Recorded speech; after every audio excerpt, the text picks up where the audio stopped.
Ladies and gentlemen, accompanying the Vice President-elect, the Chief of Inaugural Ceremonies, Maria Miller-Lohmeyer, the Acting Deputy House Sergeant-at-Arms, Kevin Grubbs, and the Acting Deputy Senate Sergeant-at-Arms, United States Capitol Police Officer Private First Class Eugene O. Goodman.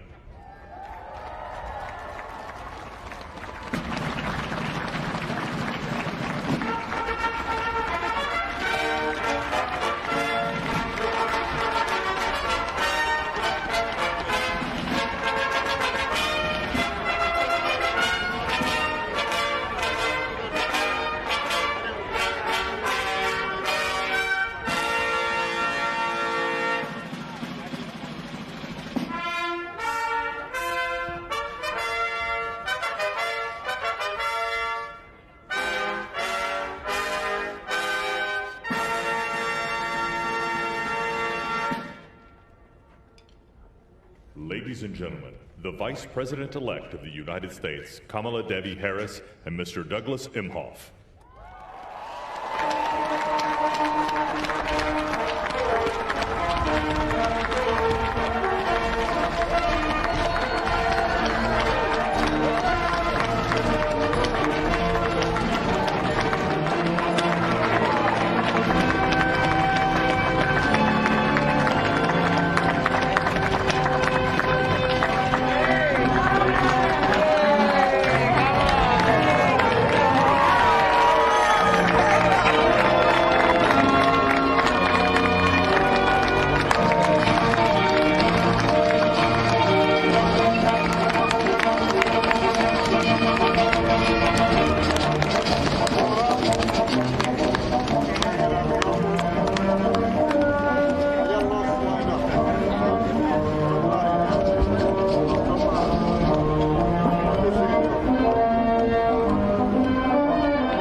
The Joint Congressional Committee on Inaugural Ceremonies, Staff Representative Alexandria Gordikan-DeChico, accompanying the House Republican Leader, the Honorable Kevin McCarthy.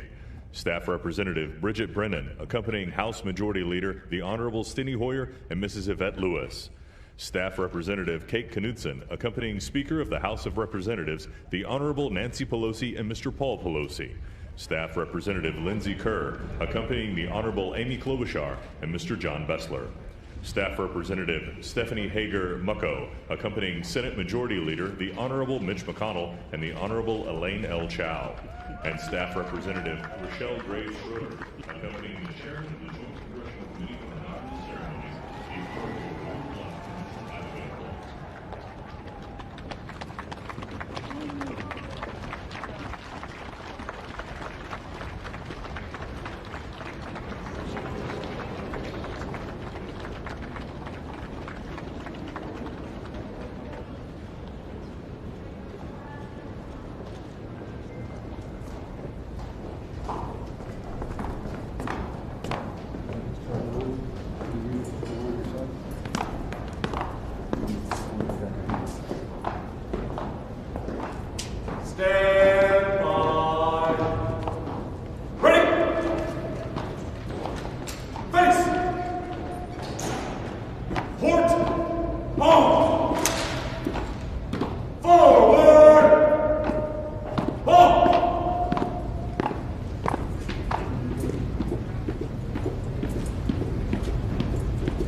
Ladies and gentlemen, accompanying the President-elect, the Staff Director of the Joint Congressional Committee on Inaugural Ceremonies, Fitzhugh Elder IV, the Acting House Senate Sergeant-at-Arms, Tim Blodgett, and the Acting Senate Sergeant-at-Arms, Jennifer Hemingway.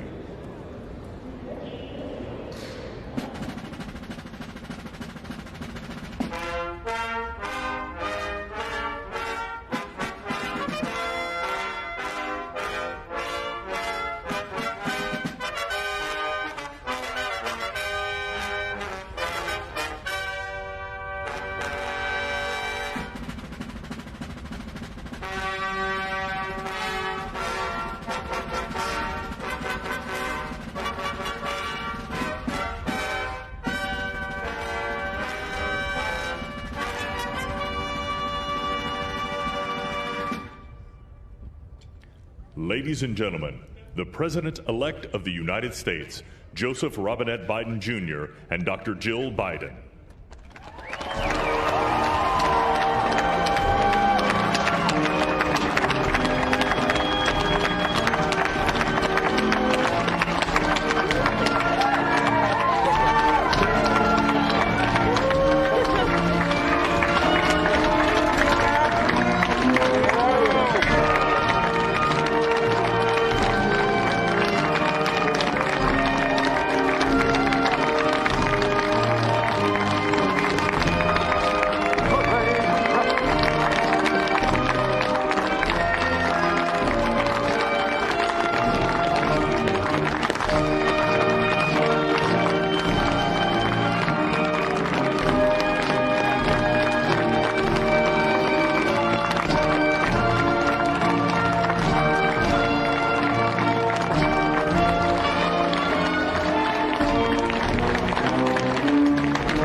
Ladies and gentlemen, please be seated.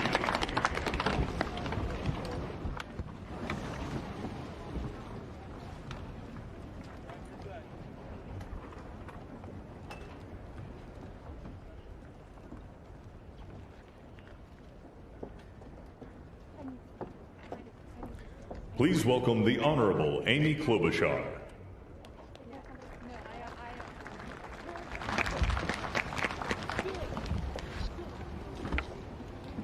Vice President Pence, Mr. President-elect, Madam Vice President-elect, members of Congress and the judicial branch, former presidents and first ladies, vice presidents, leaders from abroad, and a whole bunch of Bidens. America, welcome to the 59th presidential inauguration, where in just a few moments, Joe Biden and Kamala Harris will take their solemn oaths. This ceremony is the culmination of 244 years of a democracy. It is the moment when leaders brought to this stage by the will of the people promise to be faithful to our Constitution, to cherish it and defend it. It is the moment when they become, as we all should be, guardians of our country.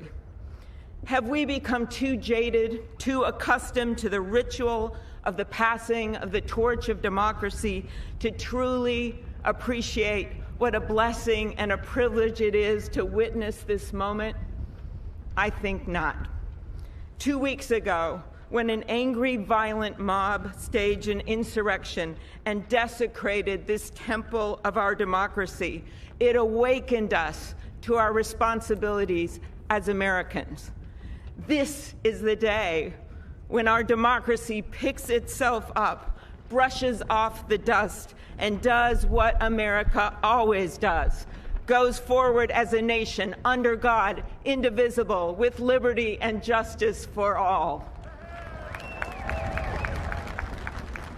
This conveyance of a sacred trust between our leaders and our people takes place in front of this shining Capitol dome for a reason. When Abraham Lincoln gave his first inaugural address in front of this Capitol, the dome was only partially constructed, braced by ropes of steel. He promised he would finish it. He was criticized for spending funds on it during the Civil War. To those critics, he replied, "If the people see the Capitol going on, it is a sign we intend the Union shall go on." And it did, and it will. Generations of Americans gave their lives to preserve our republic in this place. Great legislation to protect civil rights and economic security and lead the world was debated and crafted under this dome. Now it falls on all of us, not just the two leaders we are inaugurating today, to take up the torch of our democracy, not as a weapon of political arson, but as an instrument for good.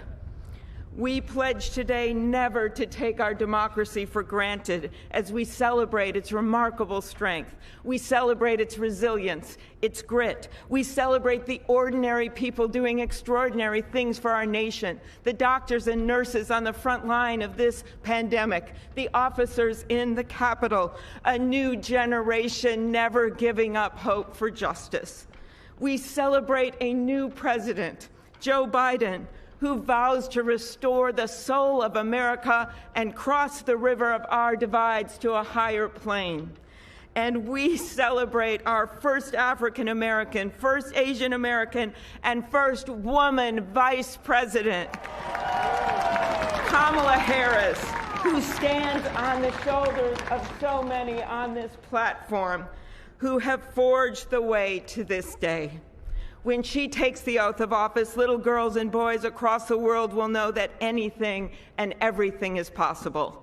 And in the end, that is America, our democracy, a country of so much good. And today, on these Capitol steps and before this glorious field of flags, we rededicate ourselves to its cause.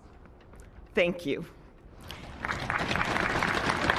It is now my honor to introduce to you the senator who has worked with me and so many others to make this ceremony possible, my friend and the chair of the inaugural committee, Missouri Senator Roy Blunt.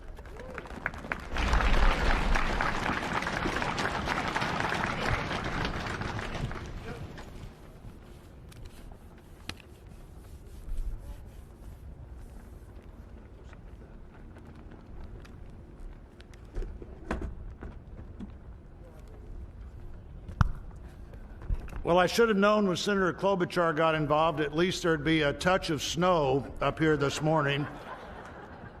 Of all the things we'd considered, I don't think snow was on my agenda till I walked out the door a moment ago. But thank you, Senator Klobuchar, and thanks to the other members of the Joint Congressional Committee on the inauguration as we officially begin the 59th inaugural ceremony. I also want to thank the Joint Committee staff and our partners, particularly our security partners, for the way they've dealt with unprecedented circumstances. When I chaired the inauguration 4 years ago, I shared President Reagan's 1981 description of this event as commonplace and miraculous. Commonplace because we've done it every 4 years since 1789. Miraculous because we've done it every 4 years since 1789. Americans have celebrated this moment during war, during depression, and now during pandemic. Once again, all three branches of our government come together as the Constitution envisions. Once again, we renew our commitment to our determined democracy, forging a more perfect union. That theme for this inauguration, our determined democracy, forging a more perfect union, was announced by the Joint Committee before the election with the belief that the United States can only fulfill its promise and set an example for others if we are always working to be better than we have been. The Constitution established that determined democracy with its first three words, declaring the people as the source of the government. The Articles of Confederation hadn't done that. The Magna Carta hadn't done that. Only the Constitution says the government exists because the people are the source of the reason it exists. They immediately followed those first three words with the words to form a more perfect union. The founders did not say to form a perfect union. They did not claim that in our new country nothing would need to be improved. Fortunately, they understood that always working to be better would be the hallmark of a great democracy. The freedoms we have today, the nation we have today, is not here just because it happened, and they aren't complete. A great democracy working through the successes and failures of our history, striving to be better than it had been. And we are more than we have been, and we are less than we hope to be. The assault on our Capitol at this very place just 2 weeks ago reminds us that a government designed to balance and check itself is both fragile and resilient. During the last year, the pandemic challenged our free and open society and called for extraordinary determination and sacrifice, and still challenges us today. Meeting that challenge head on have been and are healthcare workers, scientists, first responders, essential frontline workers, and so many others we depend on in so many ways. Today we come to this moment, people all over the world, as we're here, are watching and will watch what we do here. Our government comes together. The Congress and the courts join the transition of executive responsibility. One political party more pleased today and on every inaugural day than the other. But this is not a moment of division, it's a moment of unification. A new administration begins and brings with it a new beginning. And with that, our great national debate goes forward, and a determined democracy will continue to be essential in pursuit of a more perfect union and a better future for all Americans. What a privilege for me to join you today. Thank you.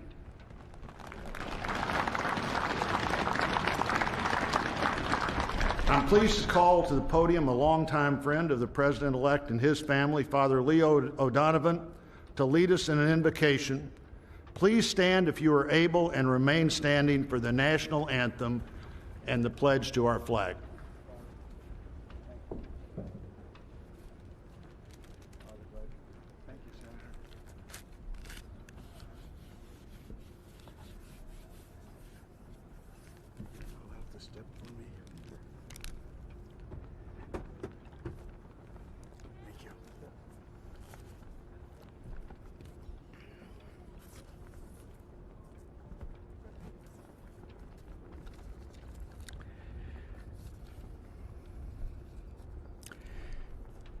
Gracious and merciful God, at this sacred time we come before you in need, indeed on our knees. But we come still more with hope and with our eyes raised anew to the vision of a more perfect union in our land, a union of all our citizens to promote the general welfare and secure the blessings of liberty to ourselves and our posterity. We are a people of many races, creeds, and colors, national backgrounds, cultures, and styles, now far more numerous and on land much vaster than when Archbishop John Carroll wrote his prayer for the inauguration of George Washington 232 years ago. Archbishop Carroll prayed that you, O Creator of all, would assist with your Holy Spirit of counsel and fortitude the President of these United States, that his administration may be conducted in righteousness and be eminently useful to your people. Today we confess our past failures to live according to our vision of equality, inclusion, and freedom for all. Yet we resolutely commit still more now to renewing the vision, to caring for one another in word and deed, especially the least fortunate among us, and so becoming a light for the world. There is a power in each and every one of us that lives by turning to every other one of us, a thrust of the Spirit to cherish and care and stand by others, and above all, those most in need. It is called love, and its path is to give ever more of itself. Today, it is called American patriotism, born not of power and privilege, but of care for the common good, with malice toward none and with charity for all. For our new president, we beg of you the wisdom Solomon sought when he knelt before you and prayed for an understanding heart so that I can govern your people and know the difference between right and wrong. We trust in the counsel of the letter of James. If any of you lacks wisdom, you should ask God, who gives generously to all without finding fault, and it will be given to you. Pope Francis has reminded us how important it is to dream together. By ourselves, he wrote, we risk seeing mirages, things that are not there.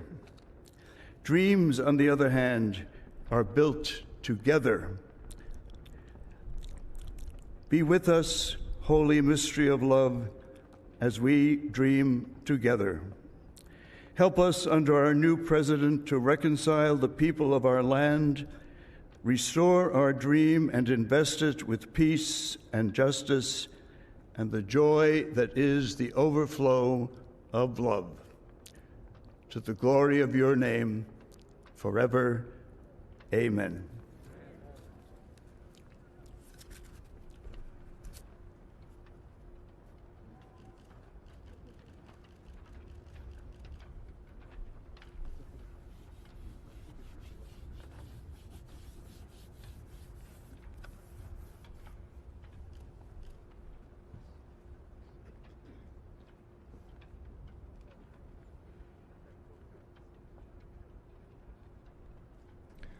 Ladies and gentlemen, please remain standing for the presentation of our national colors by the Armed Forces Color Guard, the singing of our national anthem, and for the Pledge of Allegiance.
Ladies and gentlemen, here for the singing of our national anthem, accompanied by the President's own United States Marine Band, please welcome Lady Gaga.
So proudly we hailed at the twilight's last gleaming, whose broad stripes and bright stars through the perilous fight o'er the ramparts we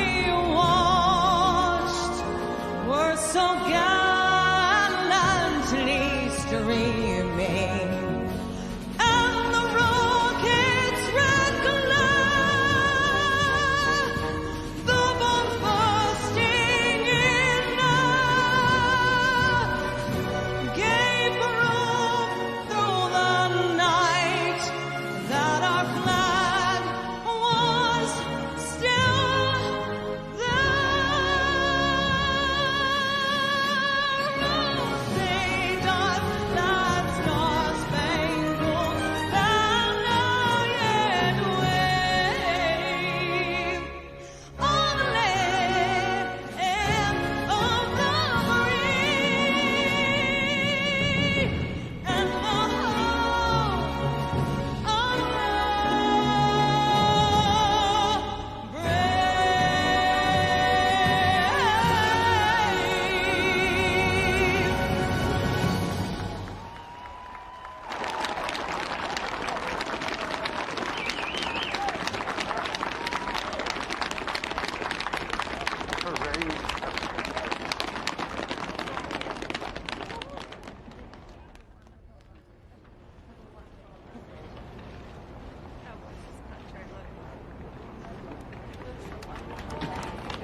Ladies and gentlemen, please welcome from the city of South Fulton, Georgia Fire and Rescue Department, President of the International Association of Firefighters, Local 3920, Fire Captain Andrea M. Hall, for the reciting of the Pledge of Allegiance.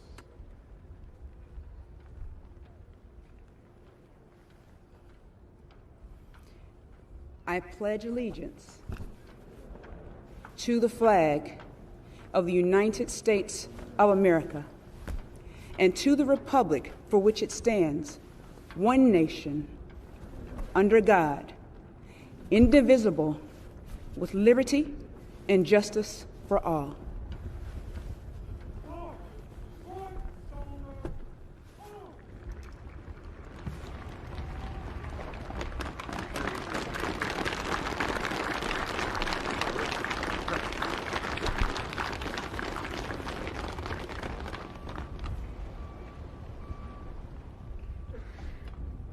What you are all about to be part of, America, is a historic moment of firsts. To administer the oath to our first African American, our first Asian American, and our first woman vice president, Kamala Harris, it is my great privilege to welcome to the inaugural stage the first Latina to ever serve on the Supreme Court of the United States of America, Justice Sonia Sotomayor. Ladies and gentlemen, please remain standing for the oath of office, followed by musical honors.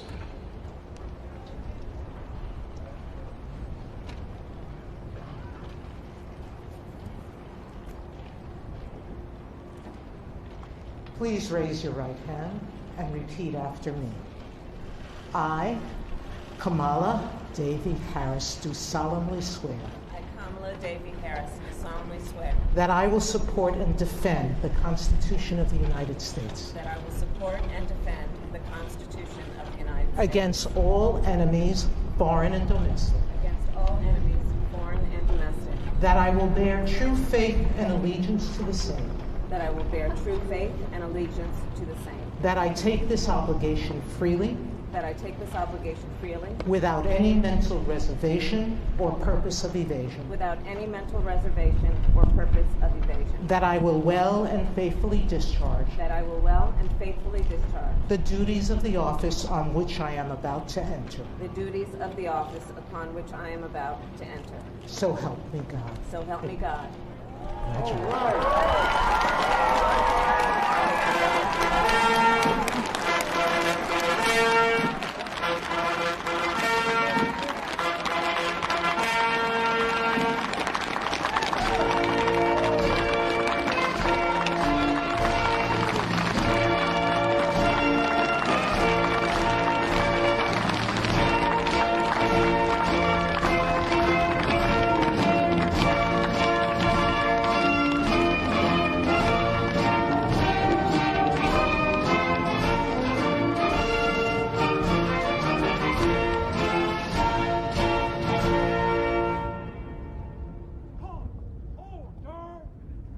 Ladies and gentlemen, please be seated.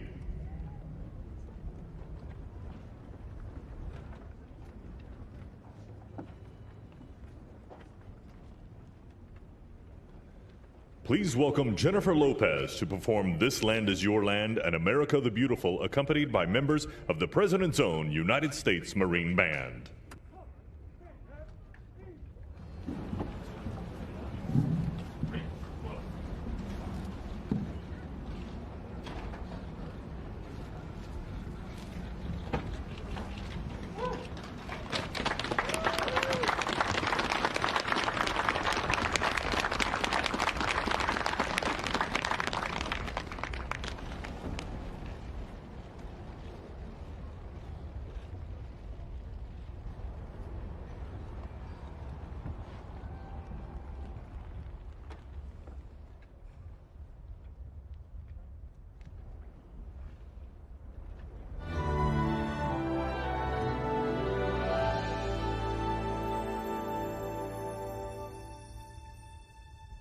This land is your land.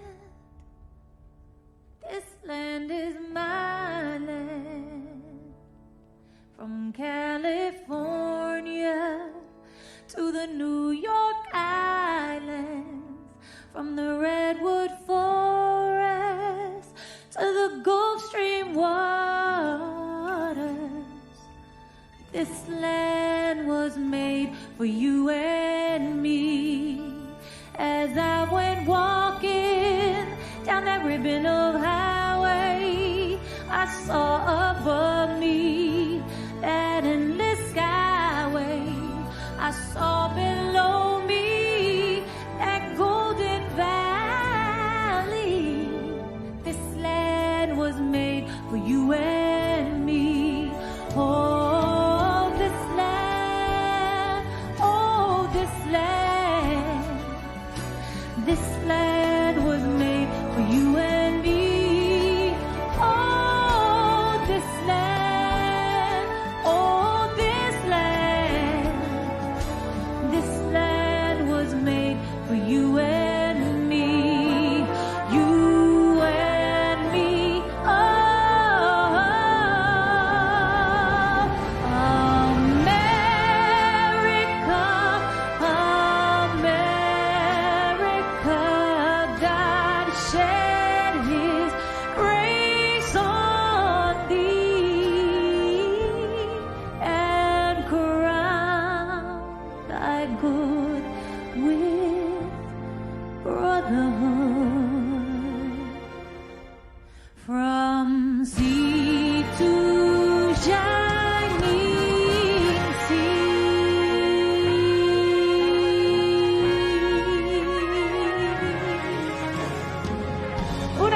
nación bajo Dios indivisible con libertad y justicia para todos.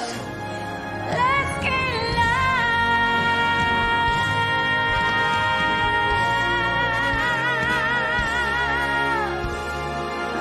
This land was made for you and me.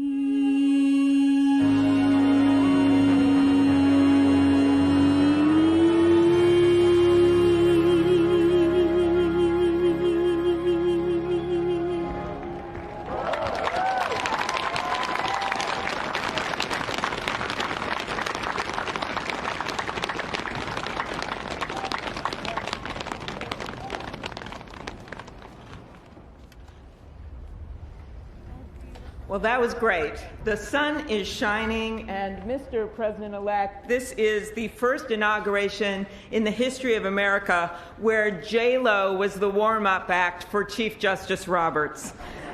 With that, it is now my distinct honor to introduce the Chief Justice of the Supreme Court of the United States, John Roberts, to administer the presidential oath to the next President of the United States, Joseph R. Biden.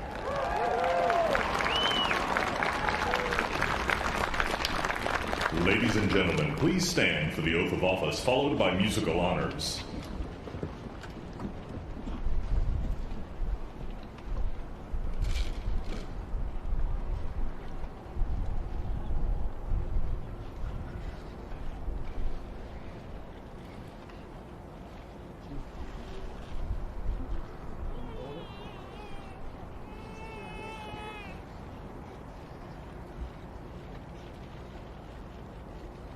Please raise your right hand and repeat after me.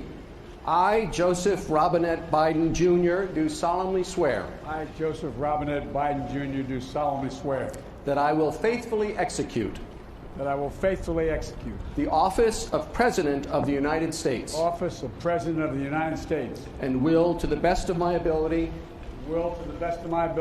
preserve, protect, and defend the Constitution of the United States. So help you God. So help me God. Congratulations, Mr. President.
Ladies and gentlemen, please be seated.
My fellow Americans, a moment we have all been waiting for.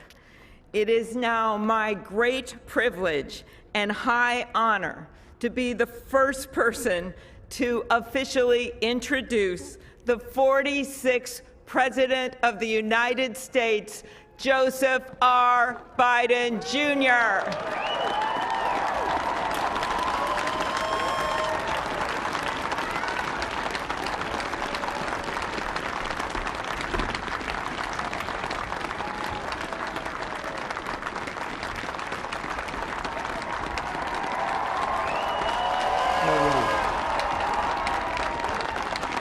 Chief Justice Roberts, Vice President Harris, Speaker Pelosi, Leader Schumer, Leader McConnell, Vice President Pence, and my distinguished guests, my fellow Americans. This is America's day. This is democracy's day, a day of history and hope, of renewal and resolve. Through a crucible for the ages, America has been tested anew, and America has risen to the challenge.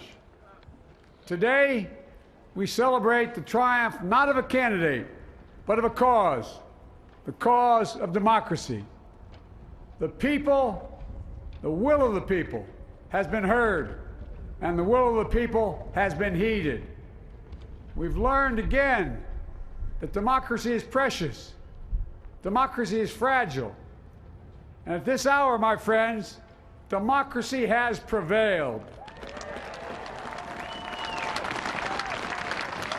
So now, on this hallowed ground where just a few days ago, violence sought to shake the Capitol's very foundation, we come together as one nation, under God, indivisible, to carry out the peaceful transfer of power as we have for more than 2 centuries. As we look ahead in our uniquely American way, restless, bold, optimistic, and set our sights on the nation we know we can be and we must be. I thank my predecessors of both parties for their presence here today. I thank them from the bottom of my heart. And I know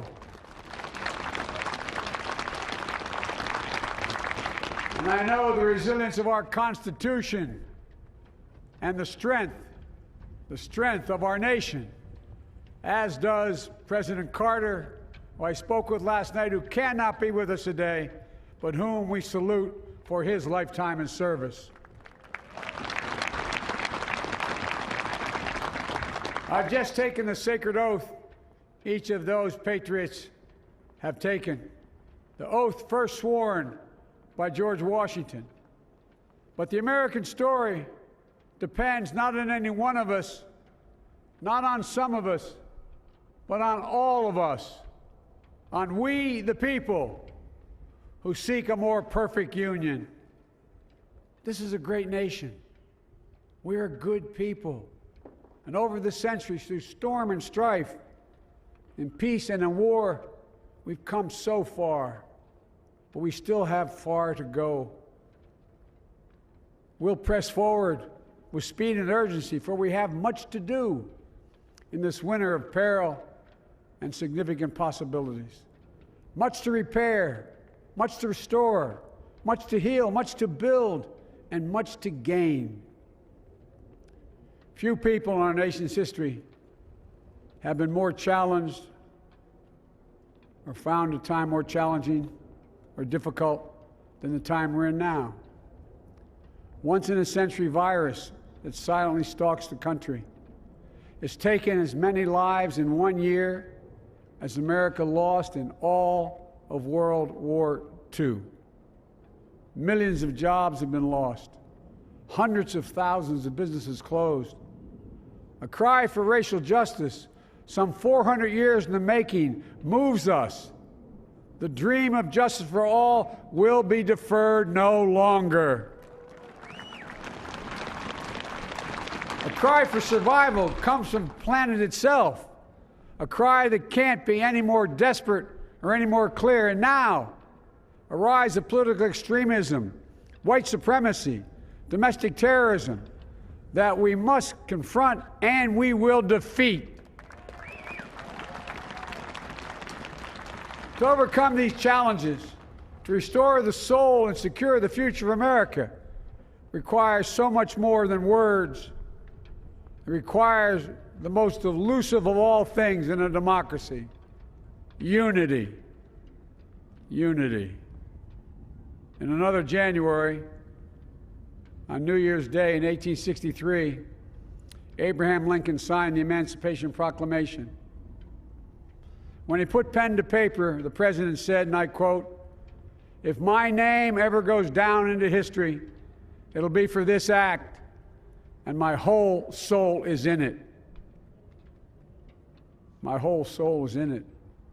Today, on this January day, my whole soul is in this, bringing America together, uniting our people, uniting our nation. And I ask every American to join me in this cause.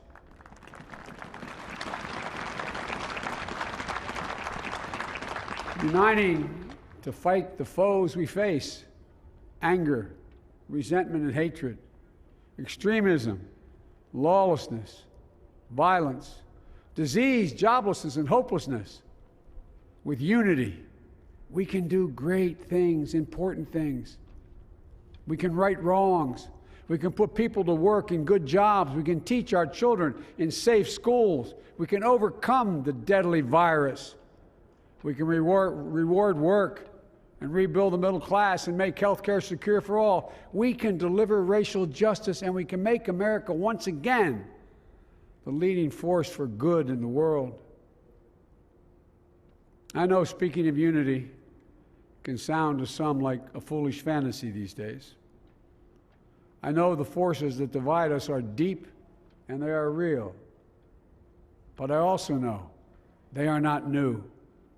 Our history has been a constant struggle between the American ideal that we're all are created equal and the harsh, ugly reality that racism, nativism, fear, demonization have long torn us apart. The battle is perennial, and victory is never assured. Through Civil War, the Great Depression, World War, 9/11, through struggle, sacrifice, and setbacks, our better angels have always prevailed. In each of these moments, enough of us have come together to carry all of us forward. And we can do that now. History, faith, and reason show the way of unity. We can see each other not as adversaries, but as neighbors. We can treat each other with dignity and respect. We can join forces, stop the shouting, and lower the temperature. For without unity, there is no peace, only bitterness and fury. No progress, only exhausting outrage. No nation, only a state of chaos. This is our historic moment of crisis and challenge, and unity is the path forward. And we must meet this moment as the United States of America. If we do that, I guarantee you we will not fail. We have never, ever, ever, ever failed in America when we've acted together. And so today, at this time, in this place, let's start afresh, all of us. Let's begin to listen to one another again, hear one another, see one another, show respect to one another. Politics doesn't have to be a raging fire, destroying everything in its path. Every disagreement doesn't have to be a cause for total war. And we must reject the culture in which facts themselves are manipulated and even manufactured.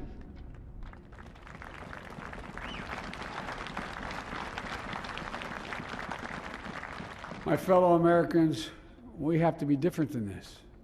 America has to be better than this. And I believe America is so much better than this. Just look around.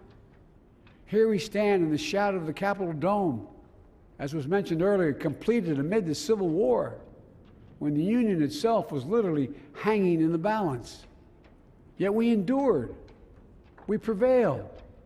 Here we stand, looking out on the great mall where Dr. King spoke of his dream.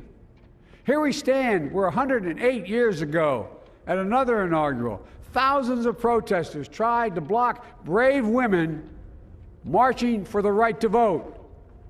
And today, we mark the swearing in of the first woman in American history elected to national office, Vice President Kamala Harris. Don't tell me things can't change. Here we stand, across the Potomac from Arlington Cemetery, where heroes who gave the last full measure of devotion rest in eternal peace. And here we stand, just days after a riotous mob thought they could use violence to silence the will of the people, to stop the work of our democracy, to drive us from this sacred ground. It did not happen.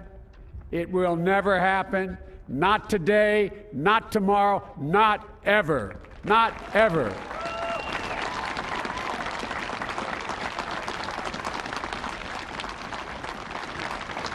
To all those who supported our campaign, I'm humbled by the faith you've placed in us. To all those who did not support us, let me say this. Hear me out as we move forward. Take a measure of me and my heart. And if you still disagree, so be it. That's democracy. That's America. The right to dissent peaceably within the guardrails of our republic is perhaps this nation's greatest strength. Yet hear me clearly. Disagreement must not lead to disunion. And I pledge this to you. I will be a president for all Americans. All Americans. And I promise you, I will fight as hard for those who did not support me as for those who did.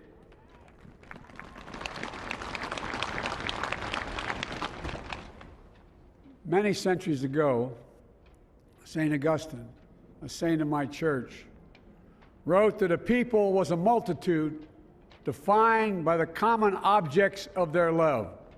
Defined by the common objects of their love. What are the common objects we as Americans love that define us as Americans? I think we know. Opportunity, security, liberty, dignity, respect, honor, and yes, the truth. Recent weeks and months have taught us a painful lesson. There is truth and there are lies. Lies told for power and for profit. And each of us has a duty and a responsibility as citizens, as Americans, and especially as leaders. Leaders who have pledged to honor our Constitution and protect our nation, to defend the truth and defeat the lies. Look, I understand that many of my fellow Americans view the future with fear and trepidation. I understand they worry about their jobs.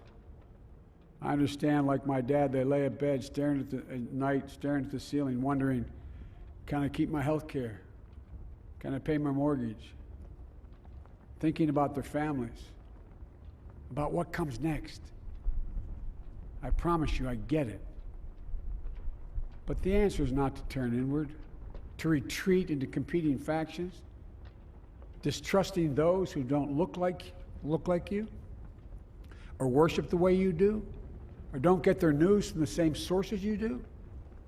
We must end this uncivil war that pits red against blue, rural versus urban, conservative versus liberal. We can do this if we open our souls instead of hardening our hearts, if we show a little tolerance and humility, and if we're willing to stand in the other person's shoes, as my mom would say, just for a moment, stand in their shoes. Because here's the thing about life. There's no accounting for what fate will deal you. Some days, when you need a hand. There are other days when we're called to lend a hand. That's how it has to be. That's what we do for one another. And if we are this way, our country will be stronger, more prosperous, more ready for the future. And we can still disagree. My fellow Americans, in the work ahead of us, we're going to need each other. We need all our strength to persevere through this dark winter. We're entering what may be the toughest and deadliest period of the virus. We must set aside politics and finally face this pandemic as one nation. One nation. And I promise you this, as the Bible says, weeping may endure for a night, but joy cometh in the morning. We will get through this together. Together. Look, folks, all my colleagues I serve with in the House and the Senate up here, we all understand the world is watching all of us today. So here's my message to those beyond our borders. America has been tested, and we've come out stronger for it. We will repair our alliances and engage with the world once again, not to meet yesterday's challenges, but today's and tomorrow's challenges. And we'll lead not merely by the example of our power, but by the power of our example.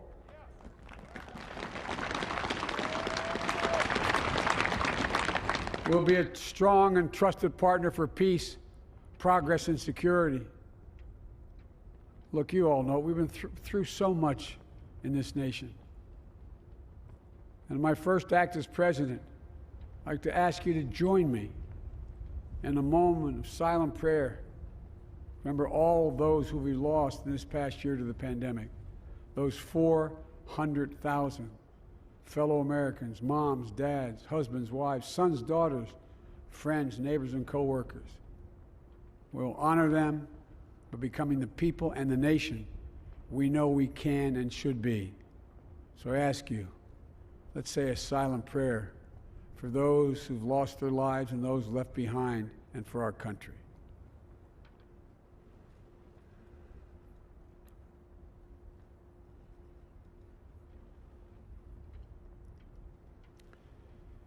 Amen.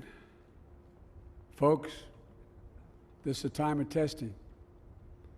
We face an attack on our democracy and on truth, a raging virus, growing inequity, the sting of systemic racism, a climate in crisis, America's role in the world.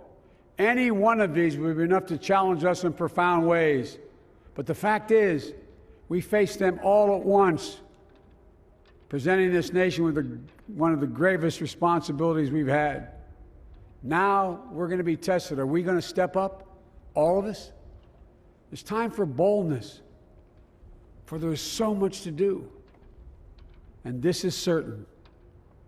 I promise you, we will be judged, you and I, by how we resolve these cascading crises of our era. We will rise to the occasion is the question. Will we master this rare and difficult hour? Will we meet our obligations and pass along a new and better world to our children? I believe we must. I'm sure you do as well. I believe we will. And when we do, we'll write the next great chapter in the history of the United States of America, the American story. A story that might sound something like a song that means a lot to me. It's called American Anthem. There's one verse that stands out, at least for me, and it goes like this. The work and prayers of century have brought us to this day. What shall be our legacy? What will our children say? Let me know in my heart when my days are through.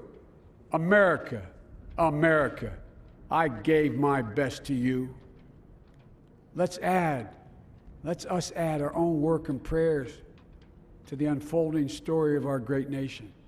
If we do this, then when our days are through, our children and our children's children will say of us, they gave their best, they did their duty, they healed a broken land. My fellow Americans, I close the day where I began, with the sacred oath. Before God and all of you, I give you my word. I will always level with you. I will defend the Constitution. I'll defend our democracy. I'll defend America. And I'll give all of you, keep everything I do in your service, thinking not of power, but of possibilities, not of personal interest, but the public good. And together, we shall write an American story of hope, not fear, of unity, not division, of light, not darkness, a story of decency and dignity, love and healing, greatness and goodness. May this be the story that guides us, the story that inspires us, and the story that tells ages yet to come that we answered the call of history. We met the moment. Democracy and hope, truth and justice did not die on our watch but thrived. That America secured liberty at home and stood once again as a beacon to the world. That is what we owe our forebears, one another, and generation to follow. So, with purpose and resolve, we turn to those tasks of our time, sustained by faith, driven by conviction, and devoted to one another and the country we love with all our hearts. May God bless America, and may God protect our troops. Thank you, America.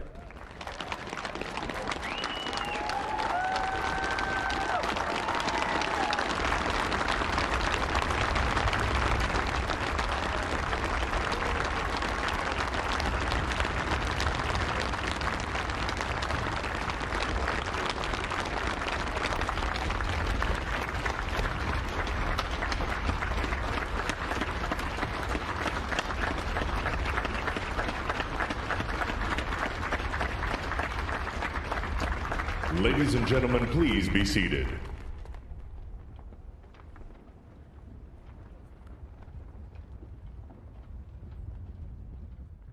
Ladies and gentlemen, please welcome Garth Brooks to perform Amazing Grace.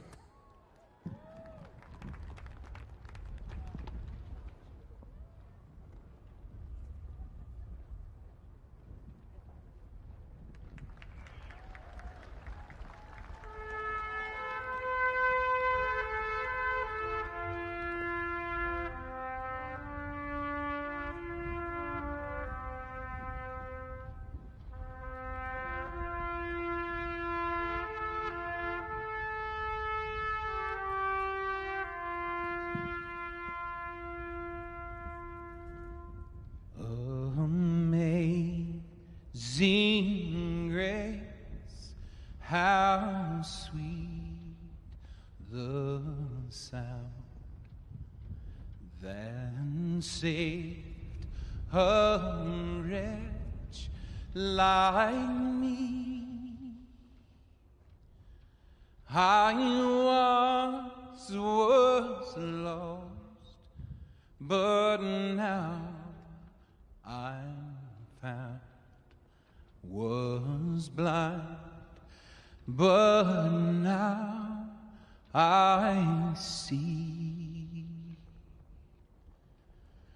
When we've been there 10,000 years, bright shining as the sun,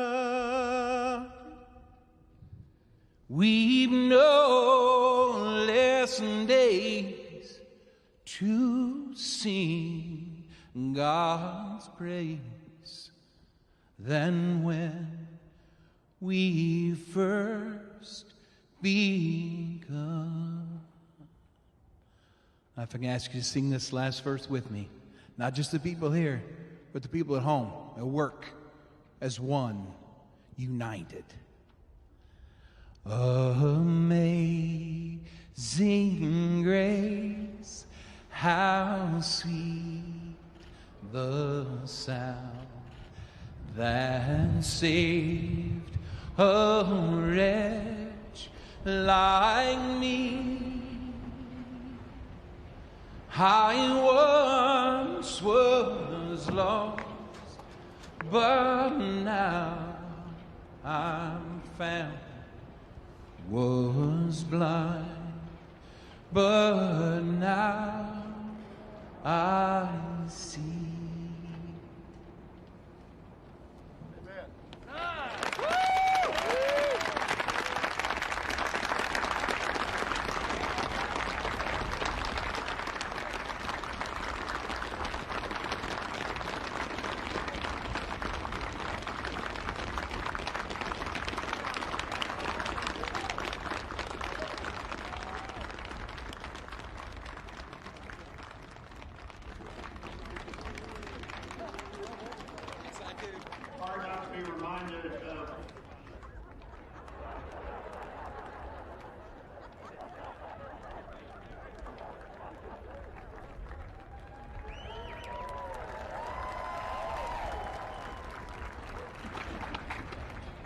Hard not to be reminded of President Obama's singing that same song at the Mother Emanuel Church.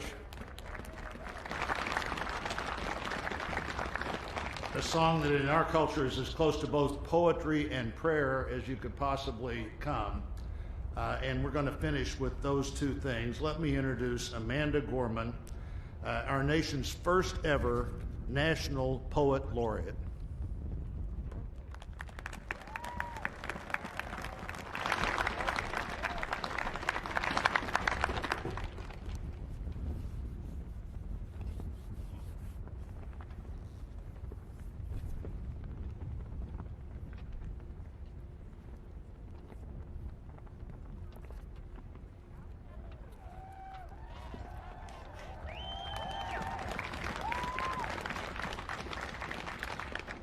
Mr. President, Dr. Biden, Madam Vice President, Mr. Emhoff, Americans, and the world.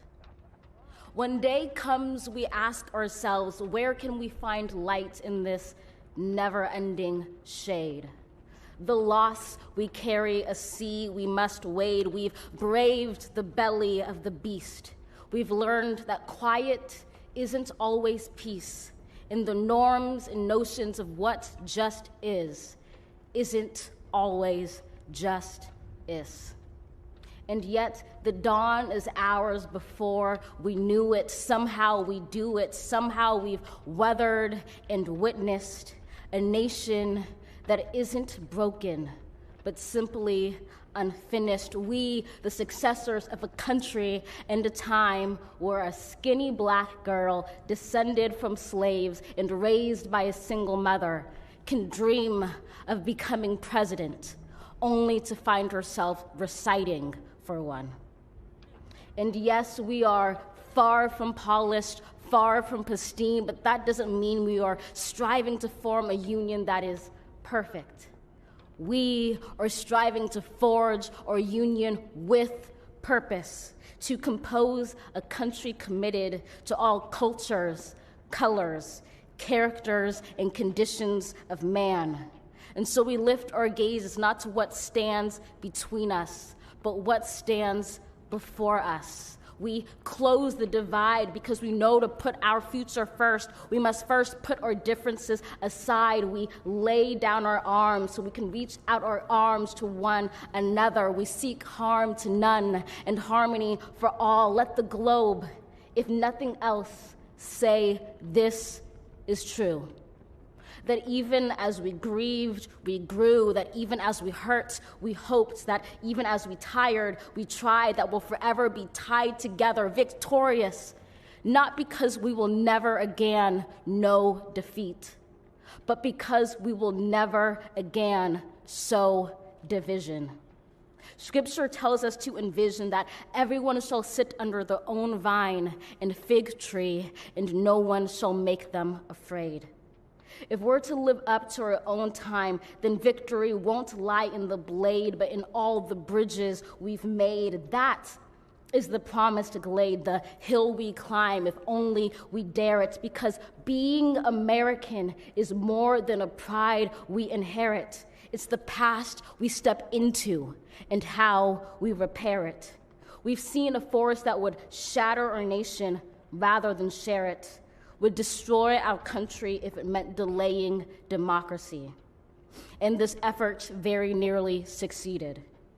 But while democracy can be periodically delayed, it can never be permanently defeated.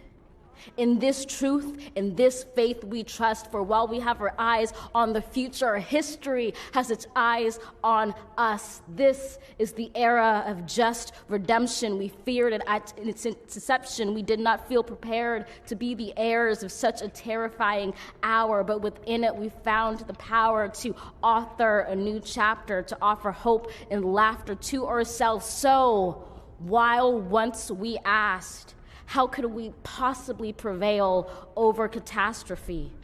Now we assert, how could catastrophe possibly prevail over us? We will not march back to what was, but move to what shall be, a country that is bruised but whole, benevolent but bold, fierce and free. We will not be turned around or interrupted by intimidation, because we know our inaction and inertia will be the inheritance of the next generation. Our blunders become their burdens. But one thing is certain: if we merge mercy with might and might with right, then love becomes our legacy and change our children's birthright. So let us leave behind a country better than the one we were left. With every breath from my bronze-pounded chest, we will raise this wounded world into a wondrous one. We will rise from the gold-limbed hills of the West. We will rise from the wind-swept Northeast, where our forefathers first realized revolution. We will rise from the lake-rimmed cities of the Midwestern states. We will rise from the sun-baked South. We will rebuild, reconcile, and recover in every known nook of our nation, in every corner called our country. Our people, diverse and beautiful, will emerge battered and beautiful. When day comes, we step out of the shade, aflame and unafraid. The new dawn blooms as we free it. For there is always light, if only we're brave enough to see it, if only we're brave enough to be it.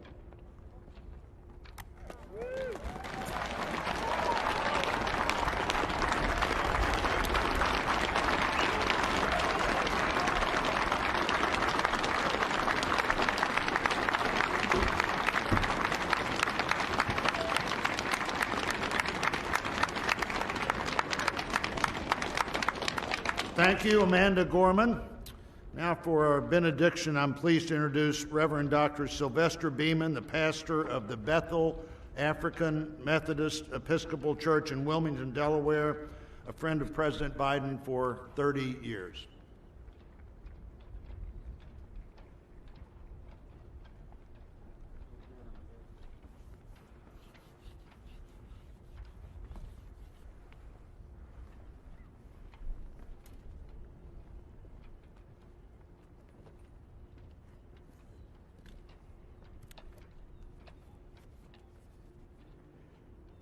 As a nation and people of faith gathered in this historical moment, let us unite in prayer.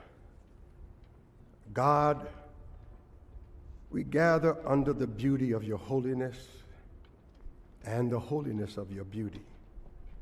We seek your face, your smile, your warm embrace. We petition you once more in this celebration. We pray for divine favor upon our President, Joseph R. Biden, and our First Lady, Dr. Jill Biden, and their family. We further ask that you would extend the same favor upon our Vice President, Kamala D. Harris, and our Second Gentleman, Doug Emhoff, and their family. more than ever, they in our nation need you. We need you, for in you we discover our common humanity. In our common humanity, we will seek out the wounded and bind their wounds. We will seek healing for those who are sick and diseased. We will mourn our dead. We will befriend the lonely, the least, and the left out. We will share our abundance with those who are hungry. We will do justly to the oppressed, acknowledge sin, and seek forgiveness, thus grasping reconciliation. In discovering our humanity, we will seek the good in and for all our neighbors. We will love the unlovable, remove the stigma of the so-called untouchables. We will care for our most vulnerable, our children, the elderly, emotionally challenged, and the poor. We will seek rehabilitation beyond correction. We will extend opportunity to those locked out of opportunity. We will make friends of our enemies. We will make friends of our enemies. People, your people, shall no longer raise up weapons against one another. We will rather use our resources for the national good and become a beacon of life and goodwill to the world. And neither shall we learn hatred anymore. We will lie down in peace and not make our neighbors afraid. In you, O God, we discover our humanity. In our humanity, we discover our commonness. Beyond the difference of color, creed, origin, political party, ideology, geography, and personal preferences. We'll become greater stewards of your environment, preserving the land, reaping from it a sustainable harvest, and securing its wonder and miracle-giving power for generations to come. This is our benediction, that from these hallowed grounds, where slaves labored to build this shrine and citadel to liberty and democracy, let us all acknowledge, from the indigenous Native American to those who recently received their citizenship, from the African American to those whose foreparents came from Europe and every corner of the globe, from the wealthy to those struggling to make it, from every human being, regardless of their choices, that this is our country. As such, teach us, O God. As such, teach us, O God, to live in it, love in it, be healed in it, and reconcile to one another in it, lest we miss kingdom's goal. To your glory, majesty, dominion, and power forever. Hallelujah. Glory, hallelujah. In the strong name of our collective faith. Amen. Please remain standing as the Armed Forces Color Guard retires our national colors.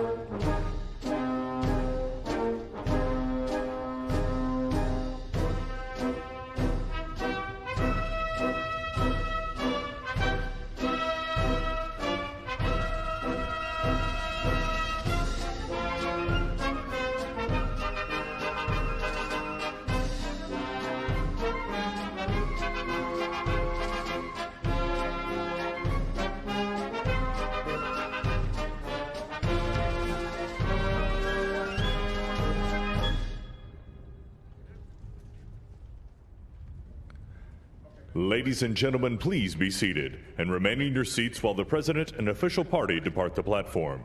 For safety reasons, your ushers will release your section in an organized manner, following the playing of our national march, The Stars and Stripes Forever.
Thank you all. Thank you. Need a lot of work for you. Thank you all. Thank you.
Thank you. Thank you.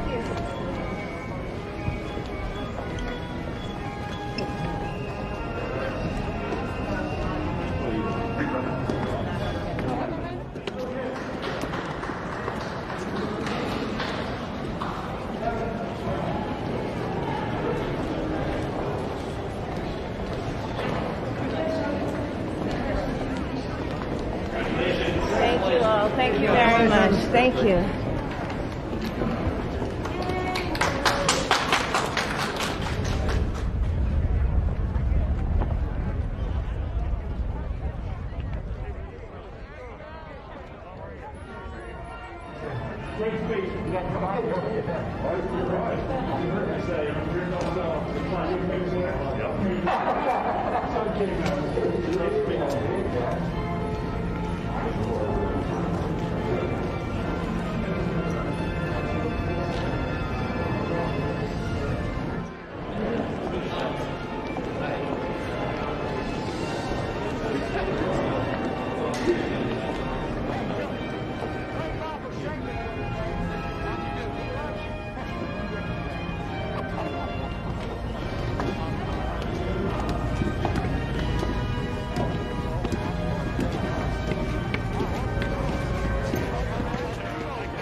thoughts and ideas.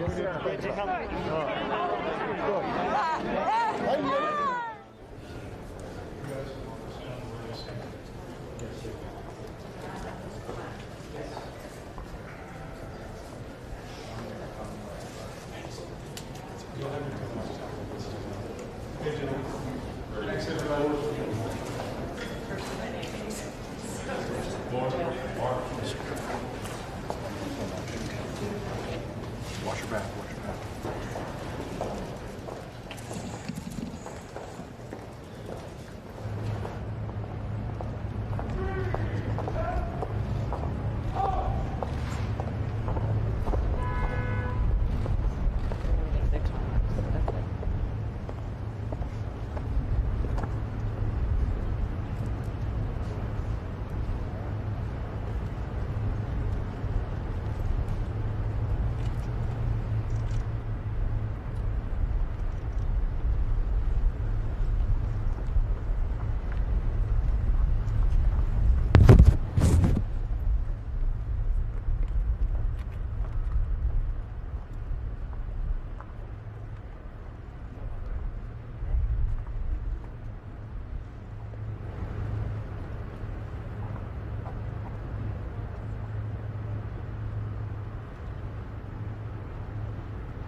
By the way, At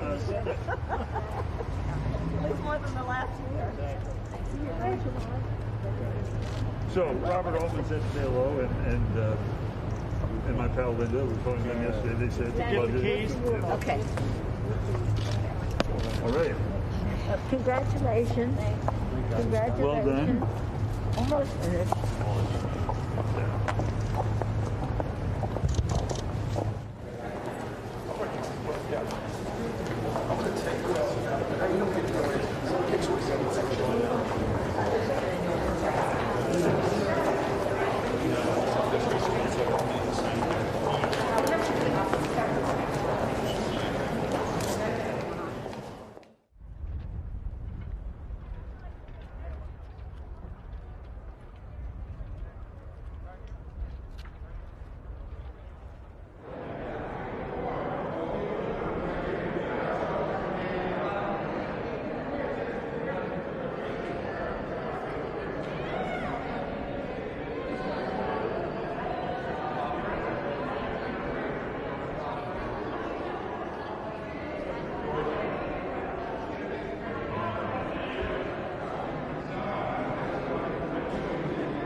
Mr. President. Are you still on foreign relations? Very much so. Are you still going to work on Africa?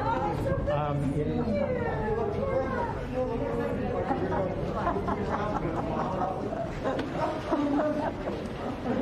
You're welcome.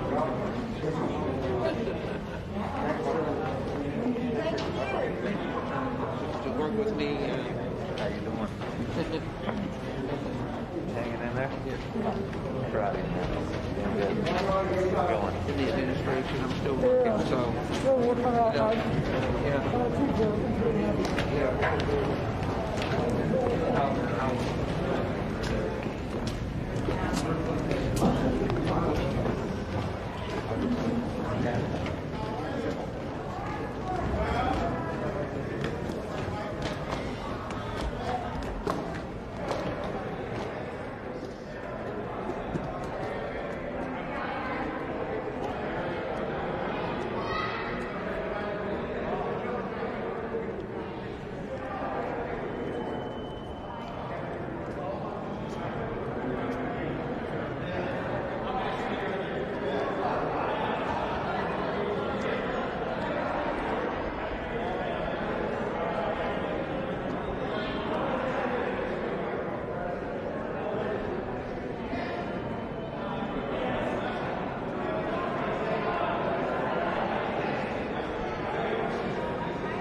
to the cemetery after this, sir.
picking me up in every time.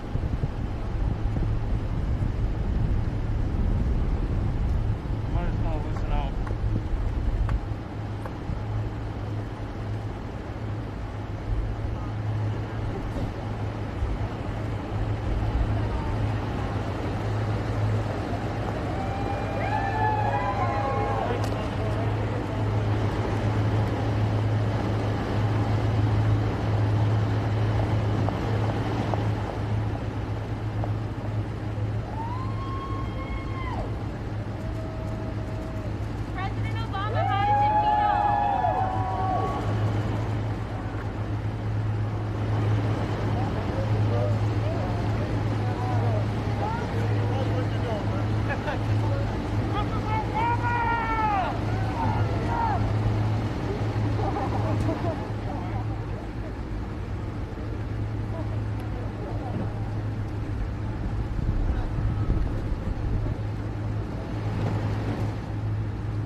Oh, look, two people down there, maybe. That's maybe. Yeah, but I'm saying they look like they're going towards the bus stop or something. Okay, with a mob of people.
Okay.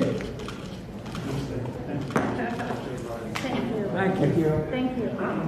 Thanks, guys. Thank you.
You can use your phone.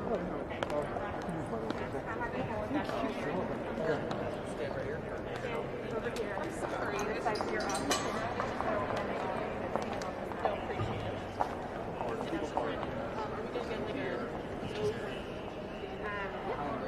Yeah, okay. Everyone from here to there. Okay, you got it.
Thank you, sir.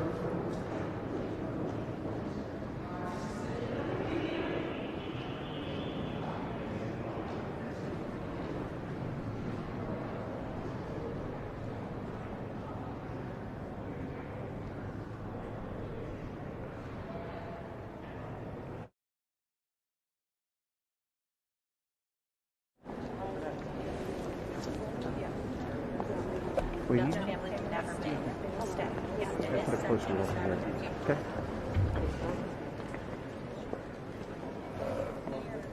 They are never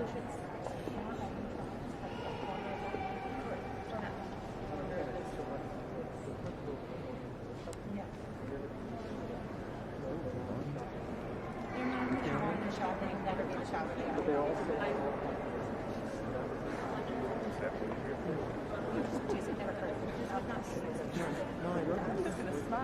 Exactly right.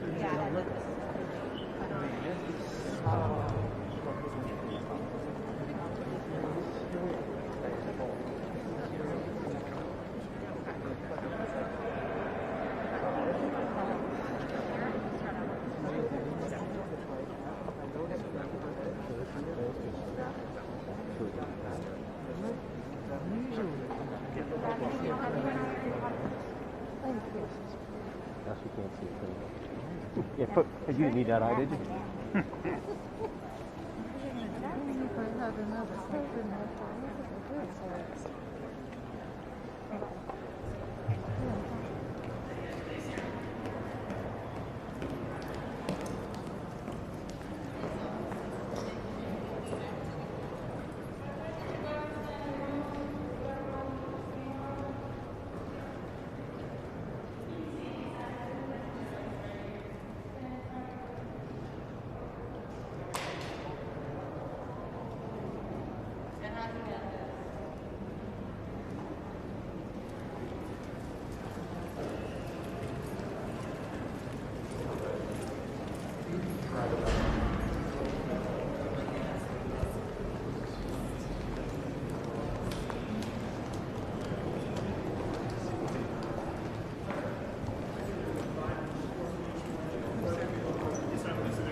They already have it? That's good? Yeah. Did you see it? Yeah, well, I walked in with them in my office.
We don't need to pause. We're going to go straight and up to the left.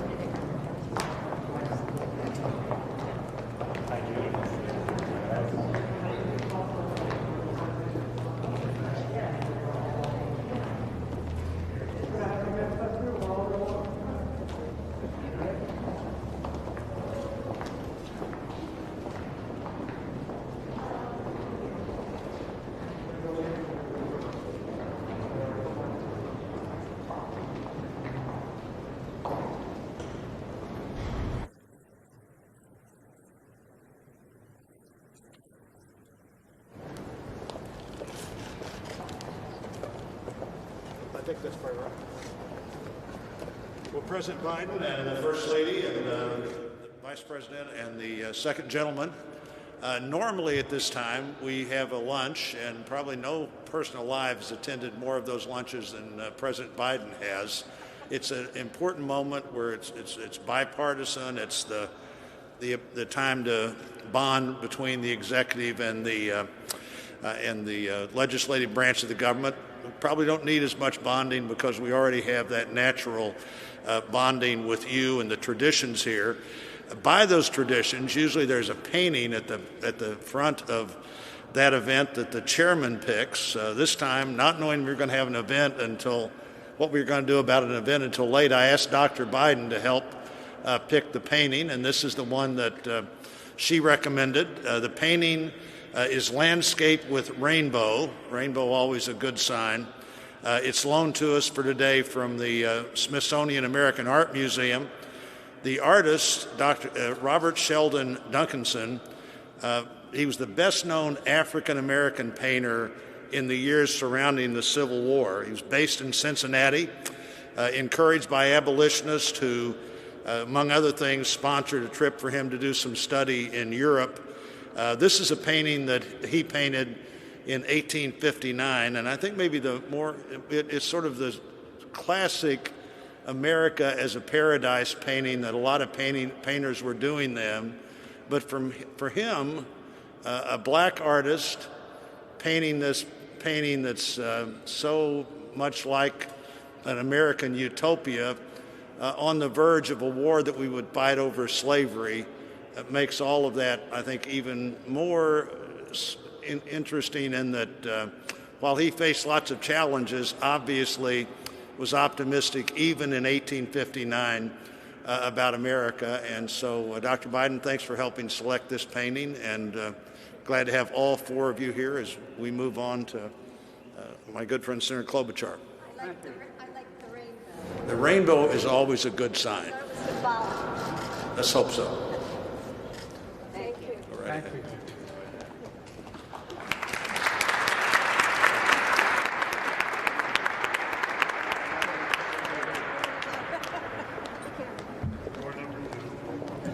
Tour number 2. There we are. Good.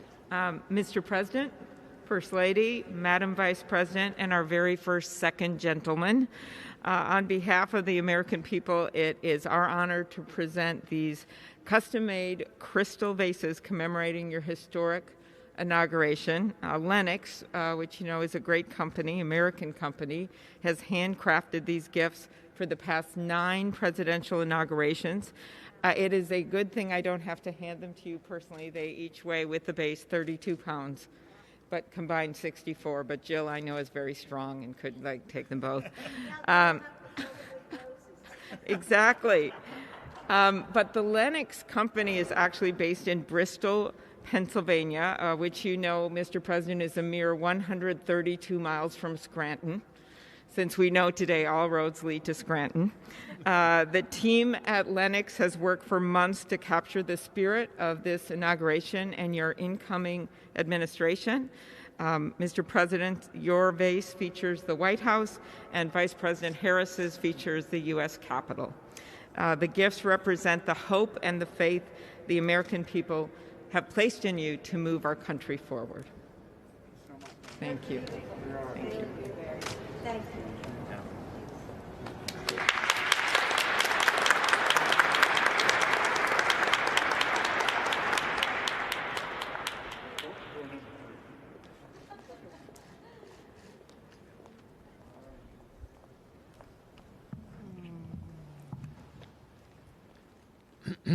Well, Mr. President, Madam Vice President, while the pandemic has sadly limited our usual hospitality, as others have mentioned, I'm very glad we still carry on some of our favorite inaugural traditions.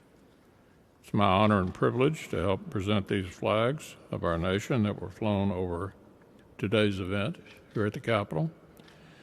Now, I have to make one point of personal privilege on behalf of the Senate.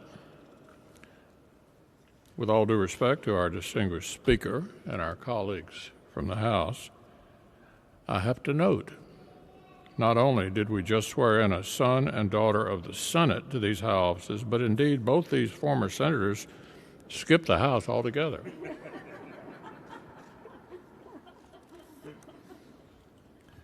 The Star-Spangled Banner is our greatest symbol of our endurance of the American idea.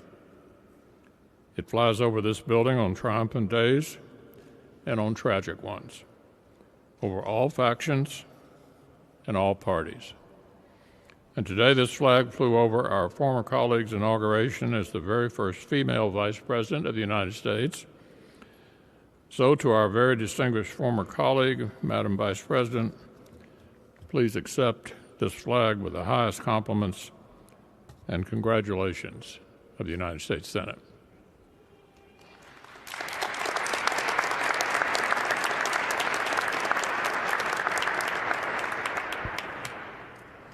The distinguished leader of the Senate pointed out that he has hosted this lunch for members of the Senate who have become president and vice president.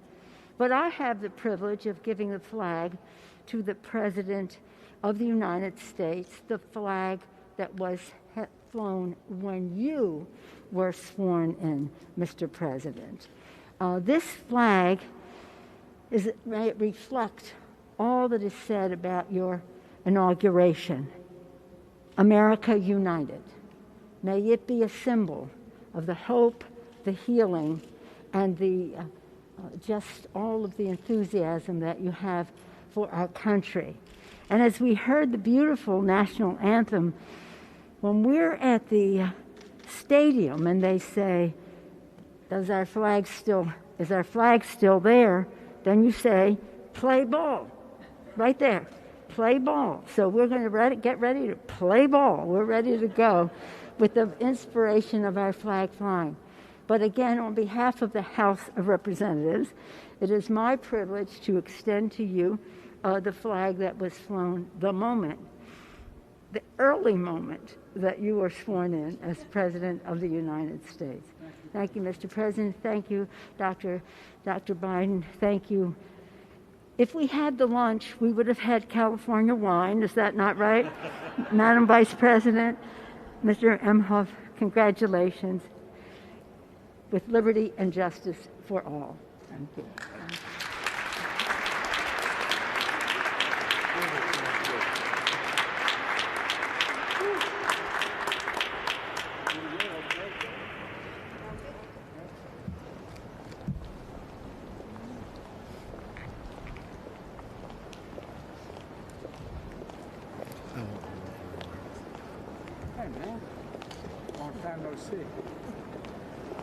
Congratulations, Mr. President. Thank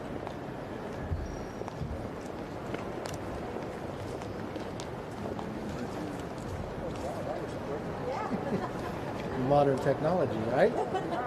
It's a good picture, too.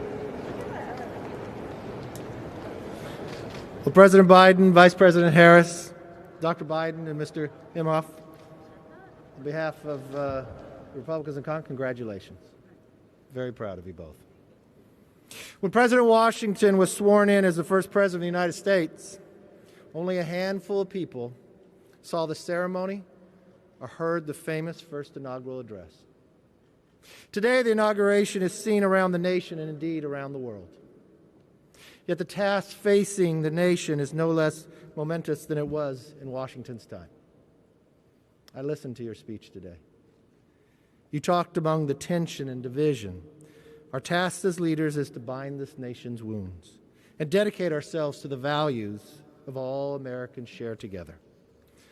With modern technology, just a few minutes ago, it captured in these pictures. History in the making for all the world to see. This picture should serve as a reminder of that task that we have before us. As a very proud son of California, it is my honor to present to a very proud daughter of California as well. Today, Vice President Harris made history, and all of America should celebrate that. But we should also remember that this is not the end, but just the beginning. As leaders, we are judged not by our words, but by our actions. So let's go forth from here together, accomplish great things for the American people, and every time you look at this photo, remember the beginning of the job we have to do. Congratulations.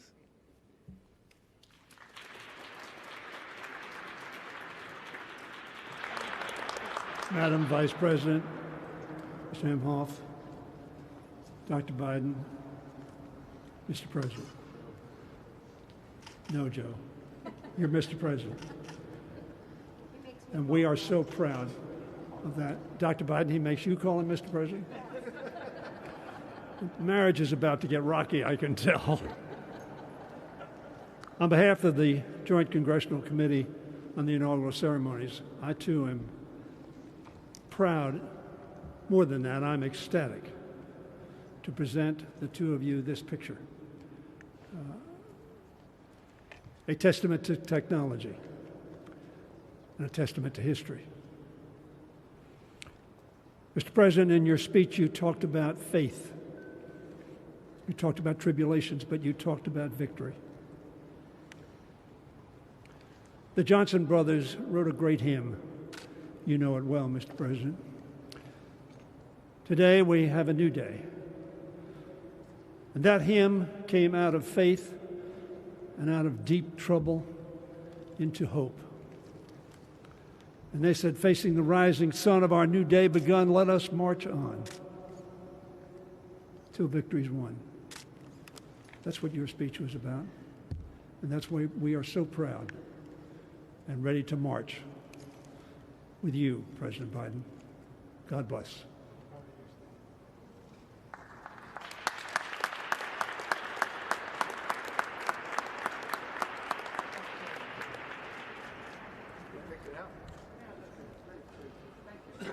And they're both different. Yeah. Get the whole family in there. Put your head in there.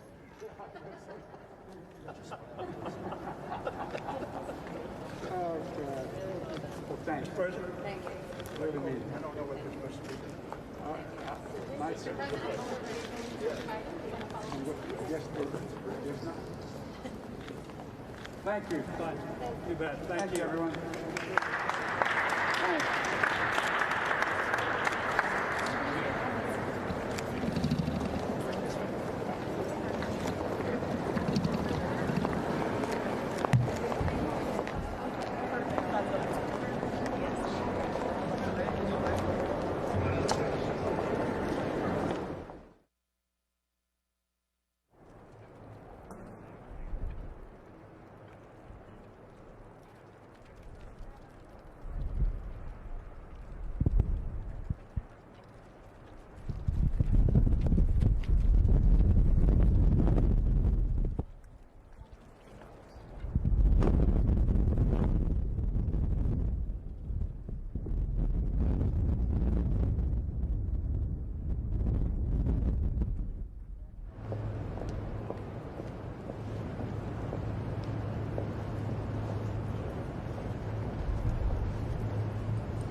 You want me to go hurry him up? Can you hurry him up?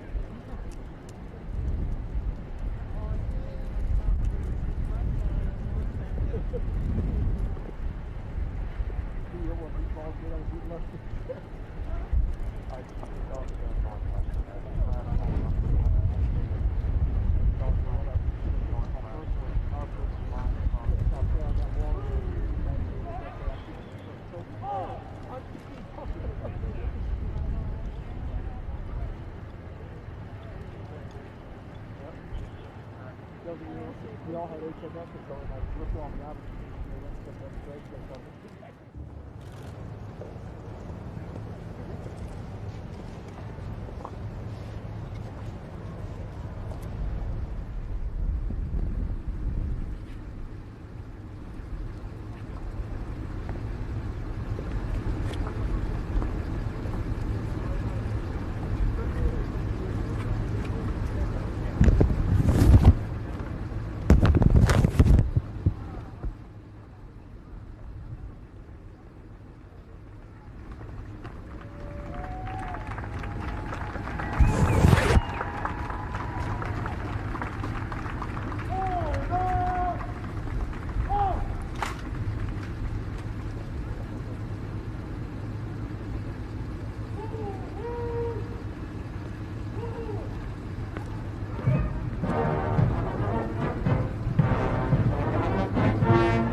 Have you talked to me? In front of Grace Lake and all that.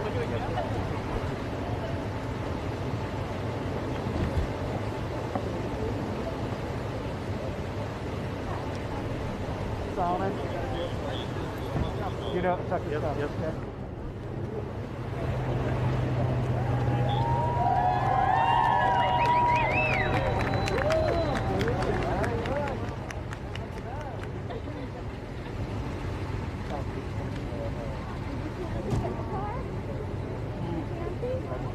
Okay? Can you just clear the camera really quick?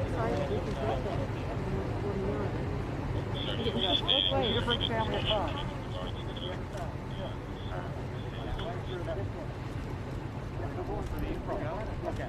Okay, yeah, once they go. Can we do that now? Can we do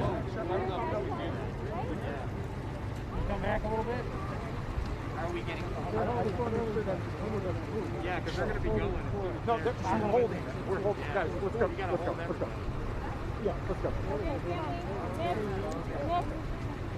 Okay. Oh, we got a jam. All right, let's follow Sterling. Oh, are we staying with you? Yeah. Wait.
They got pieces of tape. They're going to stand in, get a focus.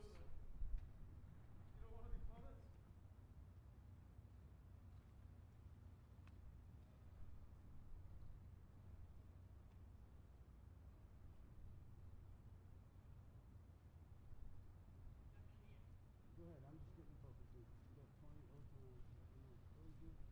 It's pretty good. One more second. I got 2 cameras. Give me half a second.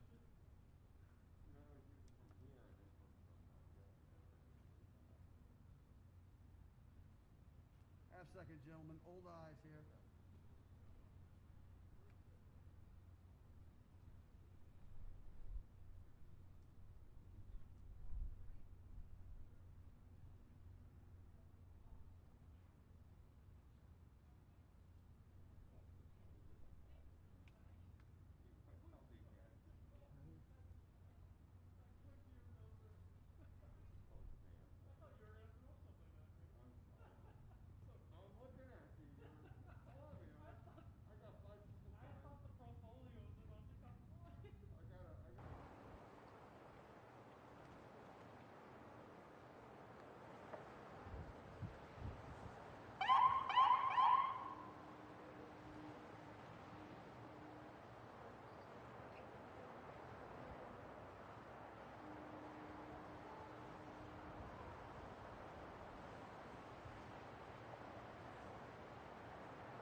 If you have any cellular devices, please set them on silent mode or switch them to the off position. Thank you.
Aguilera, Executive Director, Army National Cemeteries Program.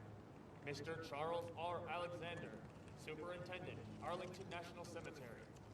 Major General Omar J. Jones IV, Commanding General of the United States Army Military District of Washington, and Mrs. Tracy Jones. The Armed Forces Honor Guard and the United States Army Band are formed and awaiting the President and Vice President to move to the tomb of the unknown soldier to place the wreath.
Order!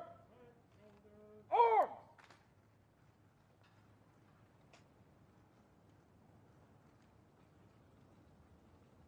President, Madam Vice President, please come back to your spot.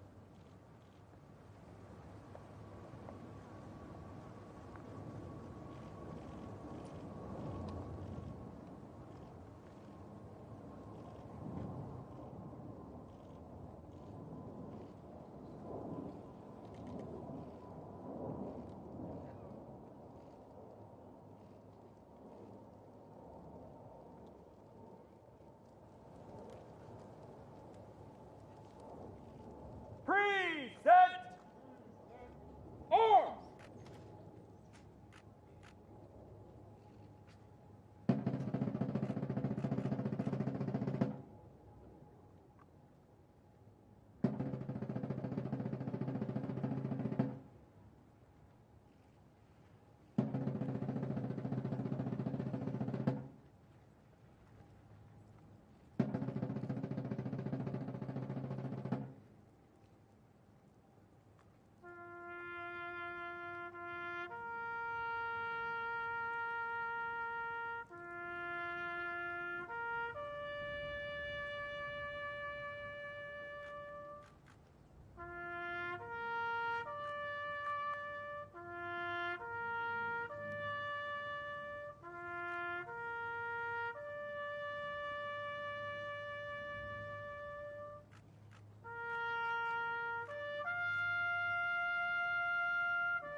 Order!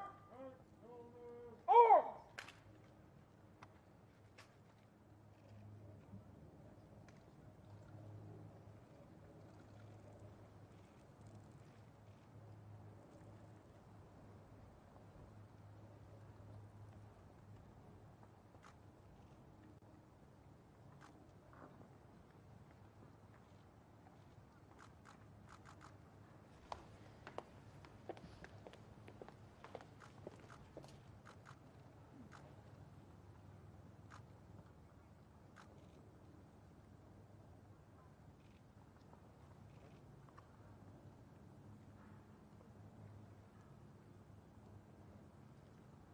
President, I would ask you to please join my place. Madam Vice President, please.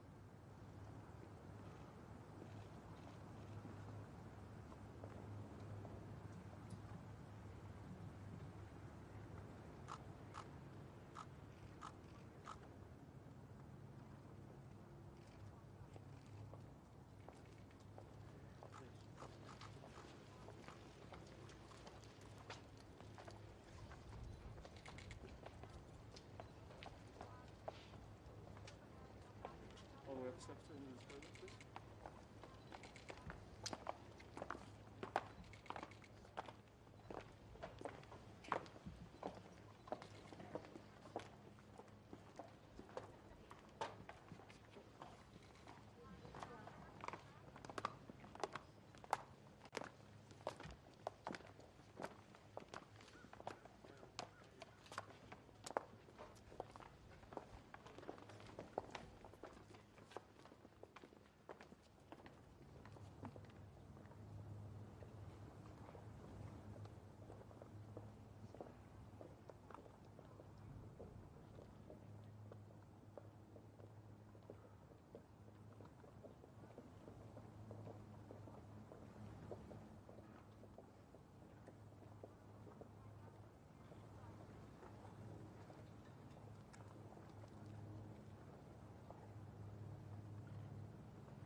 I know.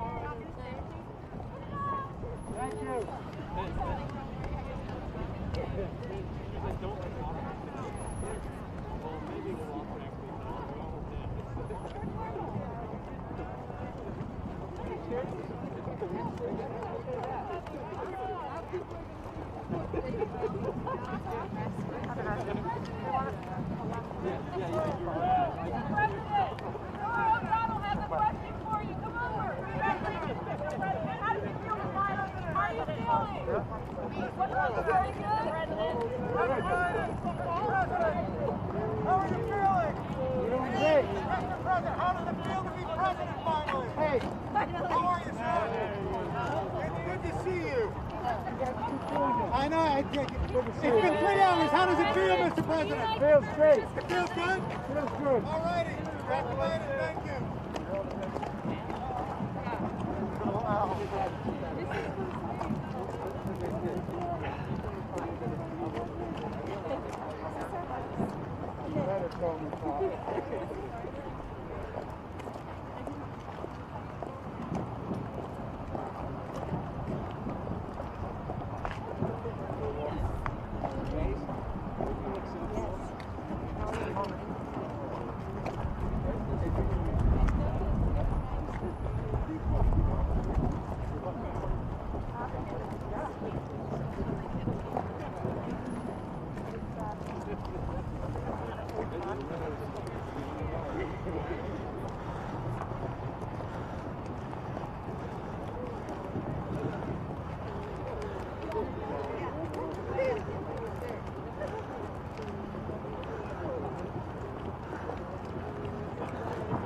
Thank you. Thank you.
Trying to get over. I'm trying to get over.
Now we have the Vice Presidential motorcade carrying Kamala D. Harris, who was sworn in today as our country's first female Vice President and our first Vice President of color.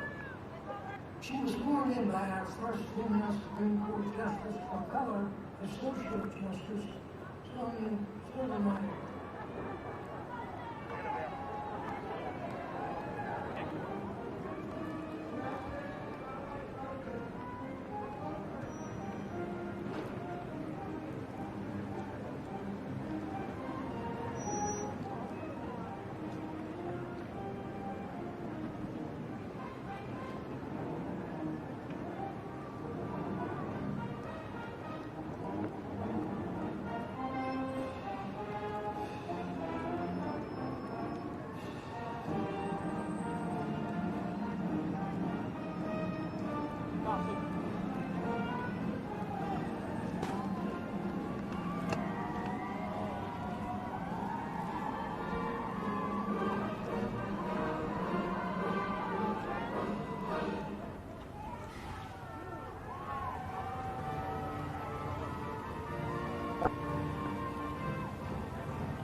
back to the briefing room.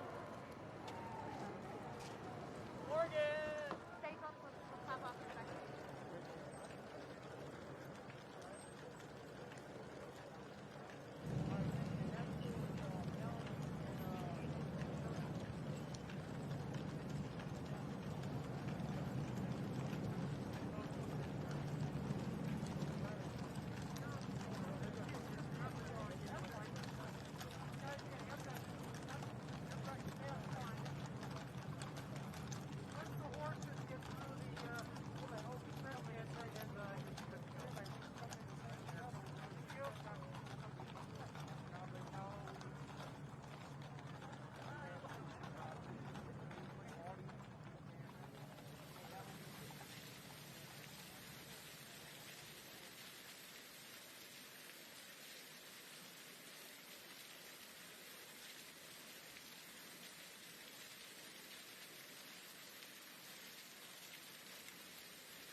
Consent to quorum be dispensed with.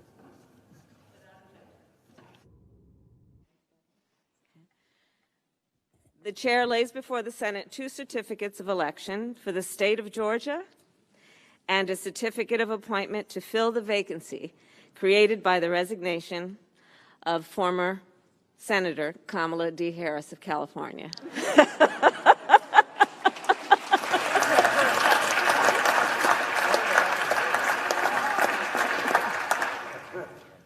Yeah, that was very weird. Okay. The certificates, the chair is advised, are in the form suggested by the Senate. If there be no objection, the reading of the certificates will be waived, and they will be printed in full in the record. If the senators-elect and senator-designate will now present themselves at the desk, the chair will administer the oath of office. Mr. Ossoff, Mr. Padilla, Mr. Warnock.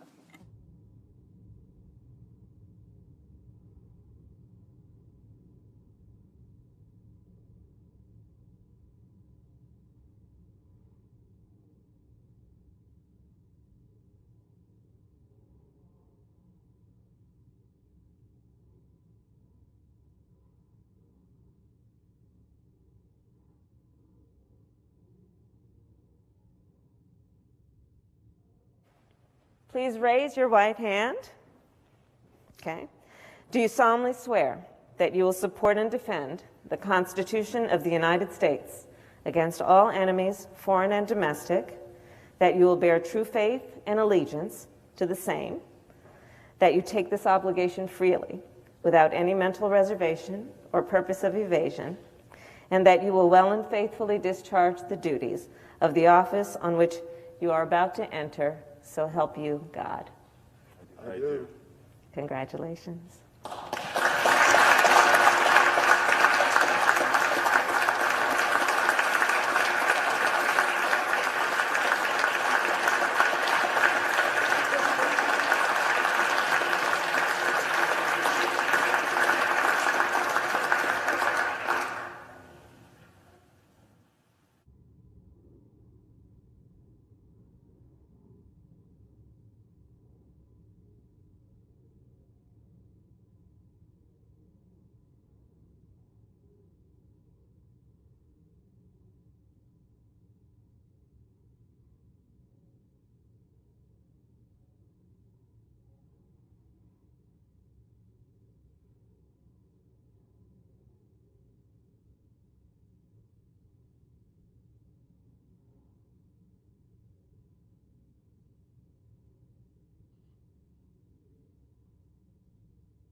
President and Madam Vice President.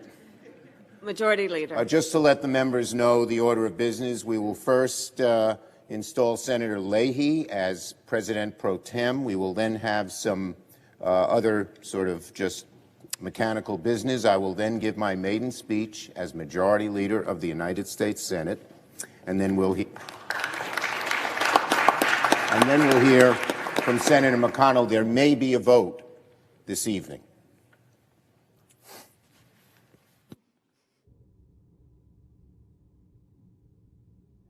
Unanimous consent, the Senate proceed to the consideration of Senate Resolution 6, submitted earlier today. The clerk will report the resolution. Senate Resolution 6, to elect Patrick J. Leahy, a senator from the state of Vermont, to be President pro tempore of the Senate of the United States. Is there objection to the proceeding or the measure? Without objection, the Senate will proceed to the measure. Madam President, I ask unanimous consent the resolution be agreed to and that the motion to reconsider be considered made and laid upon the table with no intervening action or debate. Is there an objection? Without objection, so ordered. The senior senator from Vermont will be escorted to the desk.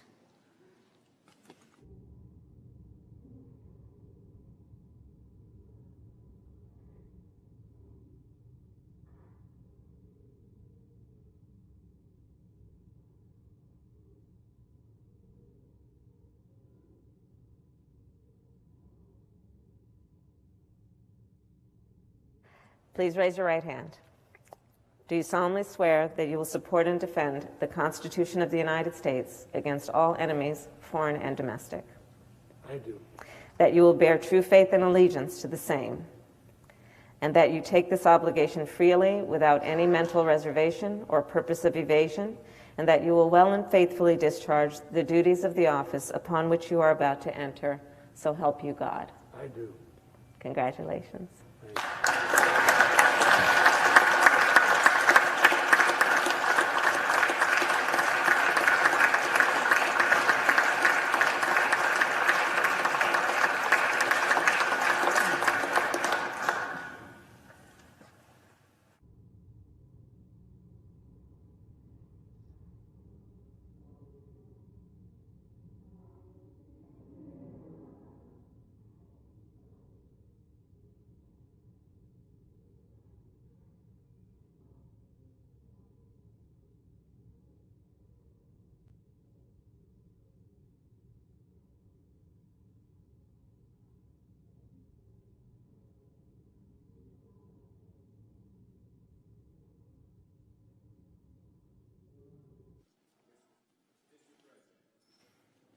I ask unanimous consent the Senate proceed to the consideration of S. Resolution 7, submitted earlier today.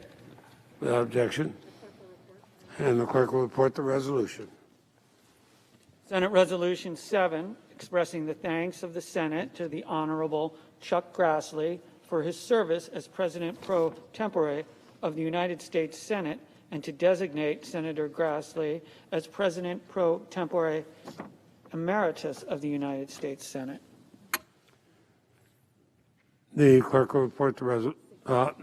Is there objection to proceed to the measure? And without objection, the Senate will proceed to the measure. I ask unanimous consent the resolution be agreed to and that the motion to reconsider be made and laid upon the table with no intervening action or debate. No, is there objection? There's none. Without objection, so ordered. Mr. President. The Majority Leader. I ask unanimous consent the Senate proceed to the consideration of Senate Resolution 8, submitted earlier today. The clerk will report the resolution. Senate Resolution 8, notifying the President of the United States of the election of a President pro tempore. Is there objection to proceeding to the measure? Without objection, hearing none, the Senate will proceed to the measure. Mr. President, I ask unanimous consent the resolution be agreed to and that the motion to reconsider be made and laid upon the table with no intervening action or debate. Is there objection? Without objection, so ordered. Mr. President, I ask unanimous consent the Senate proceed to the consideration of Senate Resolution 9, submitted earlier today. Clerk will report the resolution. Senate Resolution 9, notifying the House of Representatives of the election of a President pro tempore. Is there objection to proceed to the measure? Without objection, the Senate will proceed to the measure. I ask unanimous consent that the resolution be agreed to, the motion be reconsider be considered, made, and laid upon the table with no intervening action or debate. Is there objection? Without objection, so ordered. Mr. President, I ask unanimous consent the Senate proceed to the consideration of Senate Resolution 10 submitted earlier today. Clerk will report the resolution. Senate Resolution 10, electing Gary B. Myrick of Virginia as Secretary for the majority of the Senate. Is there objection to proceeding to the measure? Hearing none, Senate will proceed to the measure. I ask unanimous consent that the resolution be agreed to and that the motion to be reconsidered be considered made and laid upon the table with no intervening action or debate. Is there objection? Not hearing objection, it's ordered. Mr. President, I ask unanimous consent the Senate proceed to the consideration of Senate Resolution 11 submitted earlier today. The clerk will report the resolution. Senate Resolution 11, electing Robert M. Duncan of the District of Columbia as Secretary for the minority of the Senate. Is there objection to proceeding to the measure? Hearing none, the Senate will proceed to the measure. I ask unanimous consent the resolution be agreed to and the motion to reconsider be considered made and laid upon the table with no intervening action or debate. Is there objection? Hearing none, without objection, so ordered. That's it. Can't wait.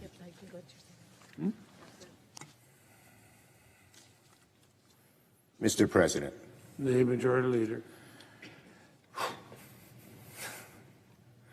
Mr. President, I need to catch my breath, so much is happening. A few hours ago, on the West Front of this citadel of democracy, Joe Biden and Kamala Harris were administered the oaths of office to the presidency and the vice presidency of the United States. We have turned the page to a new chapter in the history of our democracy, and I am full of hope. I would challenge anyone not to feel hopeful today after listening to Amanda Gordon, the amazing 22-year-old poet, wise far beyond her years, who told us that, quote, somehow we've weathered and witnessed a nation that isn't broken, but simply unfinished. The hope she spoke about, strong and happy hope, the hope we feel today, is a hope, of course, that's tempered by reality. This was an inauguration unlike most others. The crowds that customarily line the National Mall were absent, a reminder that our nation is still in the throes of a deadly pandemic. The presence of thousands of National Guardsmen, police, and Secret Service was a reminder that 2 weeks ago in this very room and on those very steps where President Biden took the oath, a mob of violent criminals tried to dismantle our democracy, our sacred democracy, brick by brick, and would try again if they could. But, as President Biden said a few hours ago, today democracy has prevailed. The will of the people was heeded, the peaceful transfer of power fulfilled.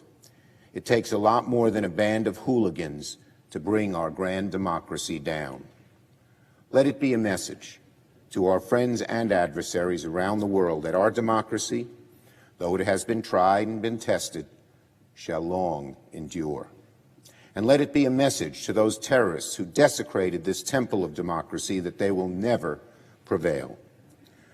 Joe Biden is now the 46th President of the United States. Kamala Harris is now the 49th Vice President of the United States. But of course, in more ways than one, she is not the 49th, but the first African-American woman, the first Asian American woman, the first woman, period, to hold the office of Vice Presidency in our nation's history. Today, the threat to our democracy from the presidency itself has ended, but the challenges we face as a nation remain. In the wake of violence and division, hatred and mistruth, in the shadow of disease and economic hardship, a warming planet, an unequal society, we begin the work of the 117th Congress. In his inaugural address, President Biden spoke to this moment, a moment of great challenge, and told us two simple truths. One, that our responsibilities are numerous, and two, it will take unity, unity of spirit, unity of purpose to fulfill them. President Biden, We heard you loud and clear. We have a lengthy agenda, and we need to get it done together. President Biden pointed the way to our nation's recovery and renewal. He reminded us of who we are and where we need to go. But we must now turn the spirit of his words into action. The Senate must immediately set to work on the mission President Biden described, restoring the greatness and goodness of America. This will be an exceptionally busy and consequential period for the United States Senate. There is much to do, and we are ready to get to work. Now, not to upstage our new president and vice president, but theirs has not been the only swearing in today. A few moments ago, the Senate welcomed 3 new members to this chamber. I can now happily and proudly call them Senator Padilla, Senator Ossoff, Senator Warnock.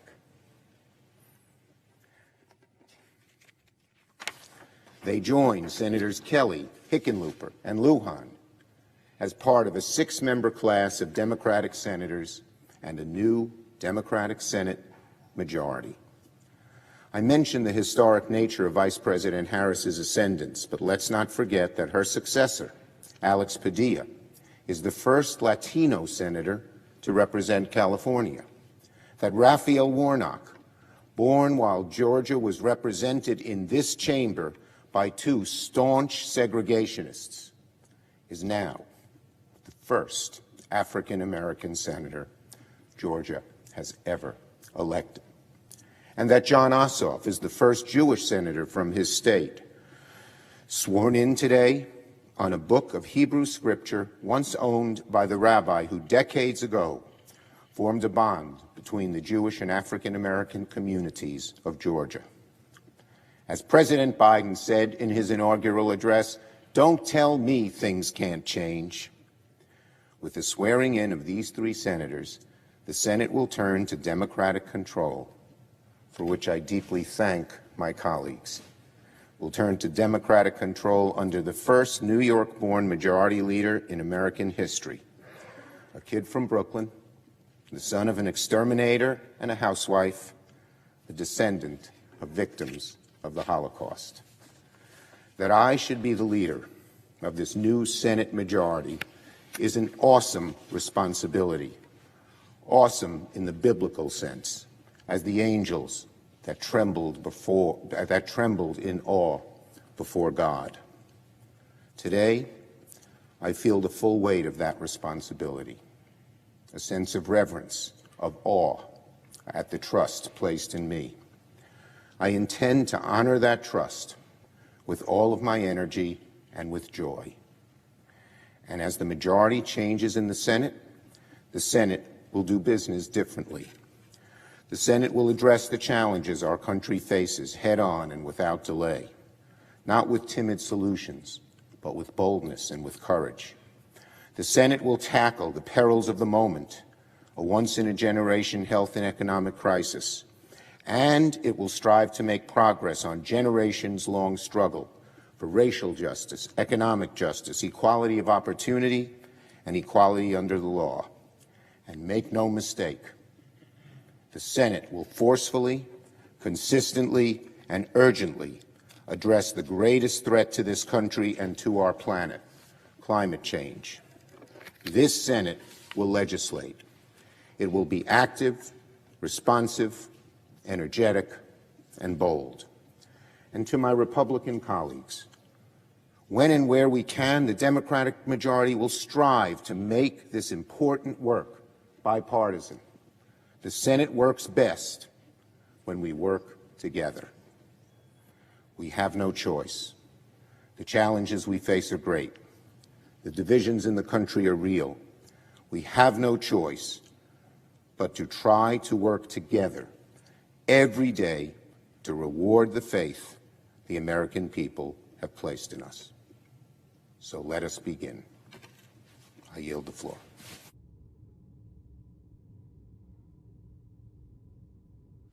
The Republican leader.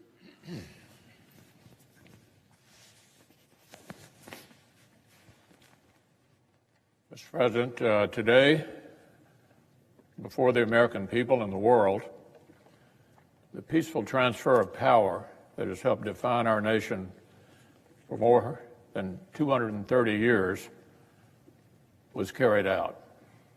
We swore in the 46th President and the 49th Vice President of the United States.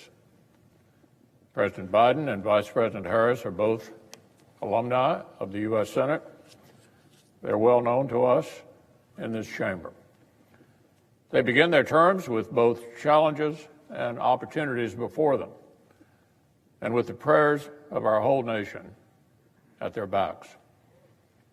President Biden made unity the major theme of his inaugural address.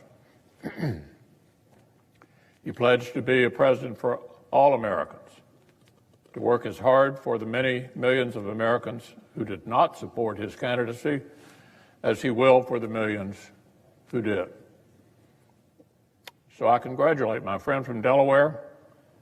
Look forward to working with him as our new president wherever possible.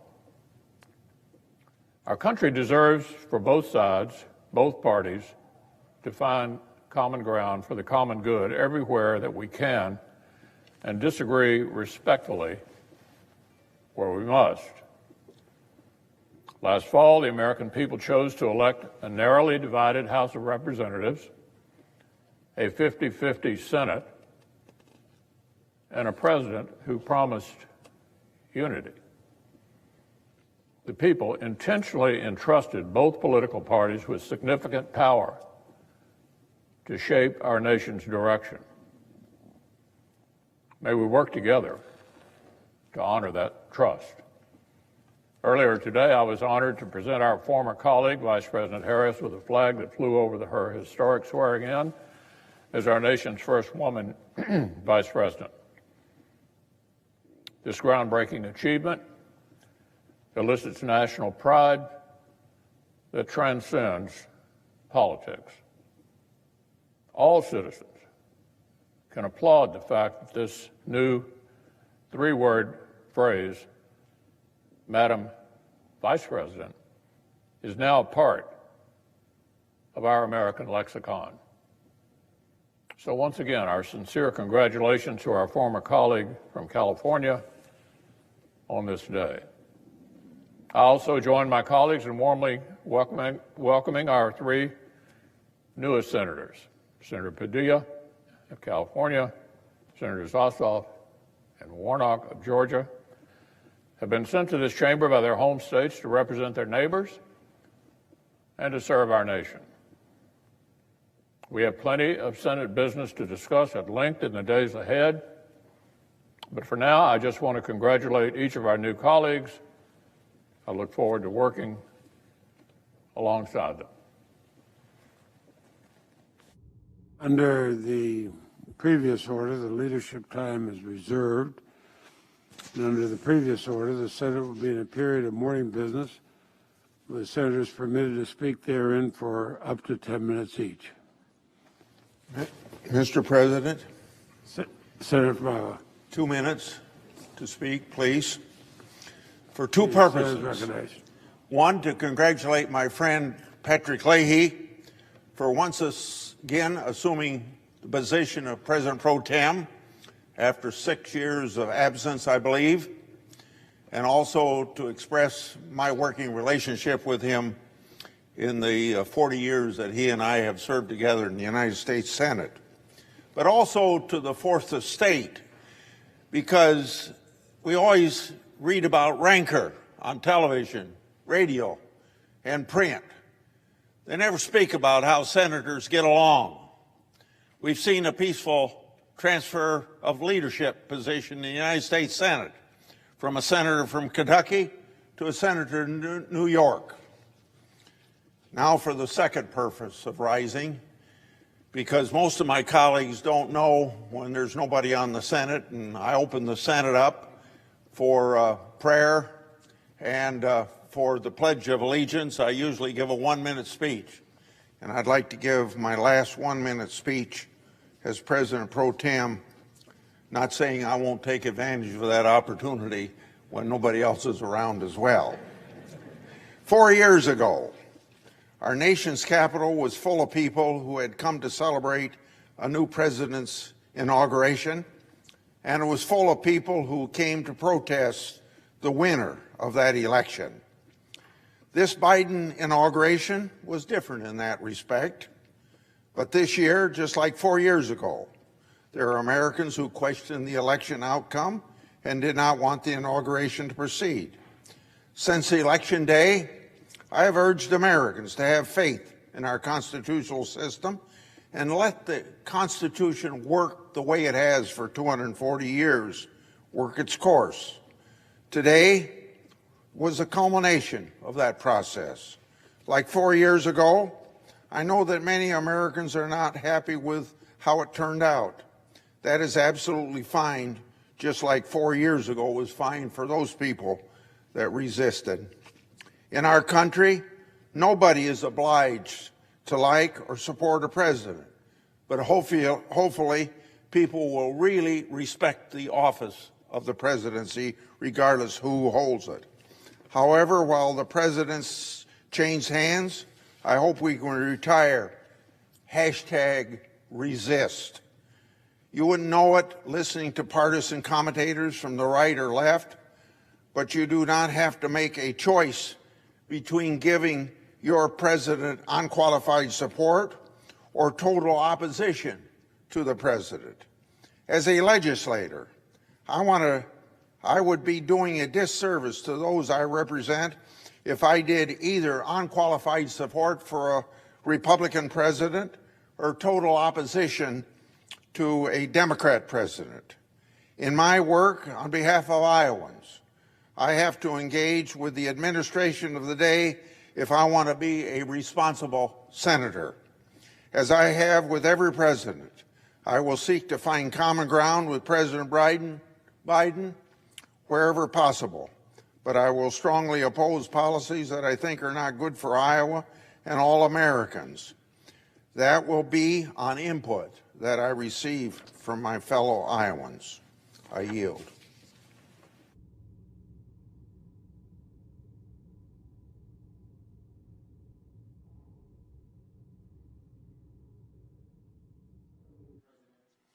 The Majority Leader. I note the absence of a quorum. Clerk will call the roll. Ms. Baldwin.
That the quorum call be suspended.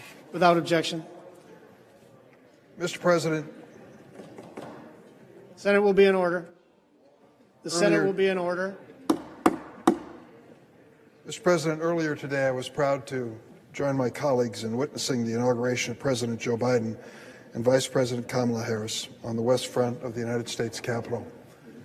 I remembered as I walked away from that inauguration ceremony the experience I had 4 years ago. There was a luncheon. Traditionally, there is a luncheon given for the new president and vice president. And that luncheon was my first opportunity to meet President Donald Trump. I had never met him before. And I went up to him at the head table and I introduced myself and said, I just want to tell you that I'm working in the United States Senate for the DREAM Act. I believe that these dreamers deserve a chance to become part of America's future. President Donald Trump, minutes after having taken the oath of office, said, Senator, don't worry about those young people. We'll take care of them. That was my first conversation with President Trump. What transpired afterwards is a matter of record in the history of this country. We know also what happened in this Capitol building just 2 weeks ago. That's why this inauguration was so different. We were battling a deadly virus and possibly a deadly attack by American terrorists. The United States Capitol was as closely guarded as I've ever seen it. We estimate that 25,000 soldiers, National Guard and active duty soldiers, were in town to protect us from all around the United States, including 260 from the state of Illinois, I'm very proud to announce. They did their job and did it well. I thank them for their service and sacrifice and separation from their families. But at the same time, we were facing a deadly virus. In the midst of a global pandemic, today's celebration had to be tempered so that people were safe in where they sat and where they gathered. President Biden and Vice President Harris understand that our nation faces a unique set of circumstances. They also understand that we are a unique nation. What makes us special is that people from all over the world come to our shores to become Americans, not because of their race or ethnicity, but because they embrace America's values. Never before in American history have those ideals been tested as they have been in the last 4 years. A hallmark of the former administration was a relentless attack on immigrants. One of the main targets were the very dreamers that I spoke to President Trump about. Young immigrants came to the United States as children. Mr. President, I ask the Senate be called to order. The Senate is not in order. Please take your conversations elsewhere. Mr. President, it was 11 years ago that I joined with then Senator Dick Lugar of Indiana on a bipartisan basis to call on President Obama to use his legal authority to protect dreamers from deportation. Our argument was simple. These young people were brought to the United States as children. Their parents made the decision to come here. They grew up here, went to school here, pledged allegiance to that very flag every day in their classrooms, and believed they were part of this country. Usually sometime in their teenage years, their parents sat down with them and told them the grim reality. They have no country, not the one they left, nor the one that they currently live in. And so I introduced legislation 20 years ago, the DREAM Act, in an effort to give them a chance to earn their way to legal status and citizenship. But I've been unable to enact that into law in both the House and the Senate in any given year. I've been stymied and stopped by the filibuster too many times. But President Obama knew that. When he was a senator here, before being elected to president, he was a co-sponsor of my DREAM Act. So I knew where his heart was, and I appealed to him. Could he do something? And he did. He created DACA. DACA, by executive order, provided temporary protection from deportation to dreamers if they register with the government, pay a fee, pass a criminal and national security background check. They could have a temporary right to work here in the United States and be free from deportation. More than 800,000 dreamers came forward with President Obama's DACA. DACA unleashed the full potential of these dreamers who are contributing to our country this very day as soldiers, teachers, business owners. In the midst of the COVID-19 pandemic, more than 200,000 DACA recipients have been characterized as essential infrastructure workers during this pandemic. That wasn't my designation, it was the designation of the Trump administration. Among those essential workers are 41,700 DACA recipients in the healthcare industry, doctors, intensive care nurses, paramedics, and respiratory therapists. Well, on September 5th of 2017, former President Trump repealed DACA. Hundreds of thousands of Dreamers faced losing their work permits and being deported to countries they barely remembered, if remembered at all. Last summer, the Supreme Court rejected President Trump's effort to end deportation protection for Dreamers. In an opinion by Chief Justice John Roberts, the court held that the president's attempt to rescind DACA was, quote, arbitrary and capricious. Today, in one of his first official acts, President Joseph Biden signed an executive order to restore DACA. I am eternally grateful for President Biden, courage and commitment in keeping his word. Without DACA, hundreds of thousands of talented young people who've grown up in our country cannot continue their work and risk deportation every single day. But the resumption of DACA is just the first step toward long overdue justice for Dreamers. Only legislation passed by Congress can provide a path to citizenship to the Dreamers. I first introduced the Bipartisan DREAM Act 20 years ago, as I mentioned, and I'll continue to do so until it becomes the law of the land. I am honored that I have the chance to serve as chairman of the Senate Judiciary Committee in the 117th Congress. As a child of an immigrant myself, I never dreamed that I'd be blessed with the opportunity to lead the committee that writes our nation's immigration laws. To all of the Dreamers out there, I've told you many times, I've never given up on you, don't give up on me.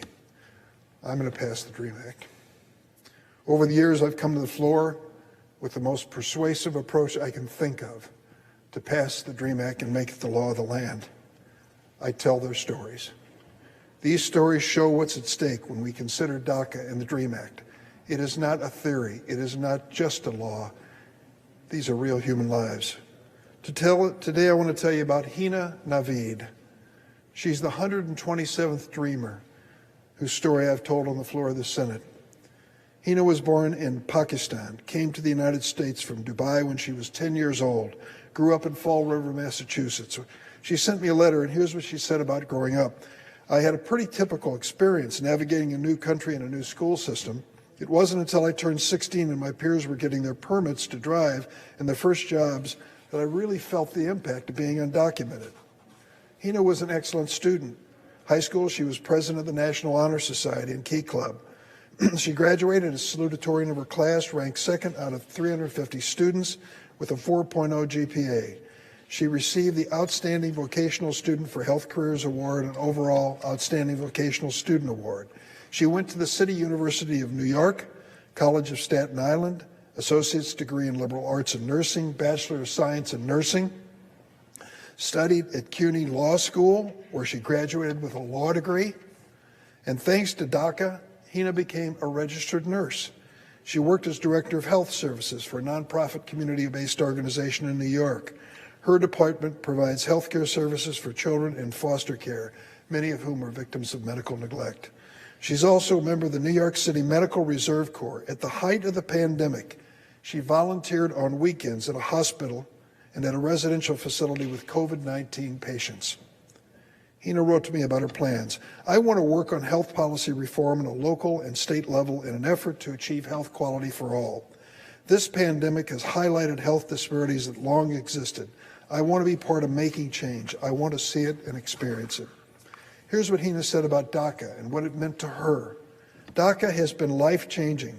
It has allowed me to drive a car, work, achieve fiscal independence, continue higher education, contribute to my community more than I could otherwise. However, it is temporary, and with the benefits it provides, it casts a shadow over my life. I have to plan my life in 2-year increments. Well, let me start by saying thank you to her.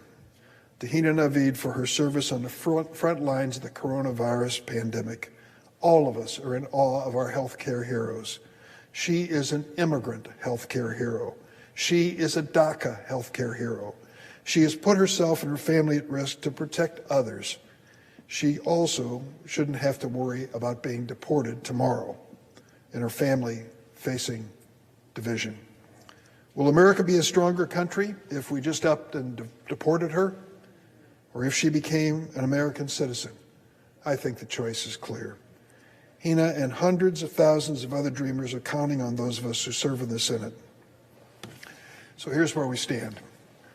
The Senate Judiciary Committee will soon organize, I hope very soon, and I'll have an opportunity to appeal to my colleagues on both sides of the table to join me in a bipartisan effort to pass the DREAM Act. President Biden has made it his clear priority, and I share it.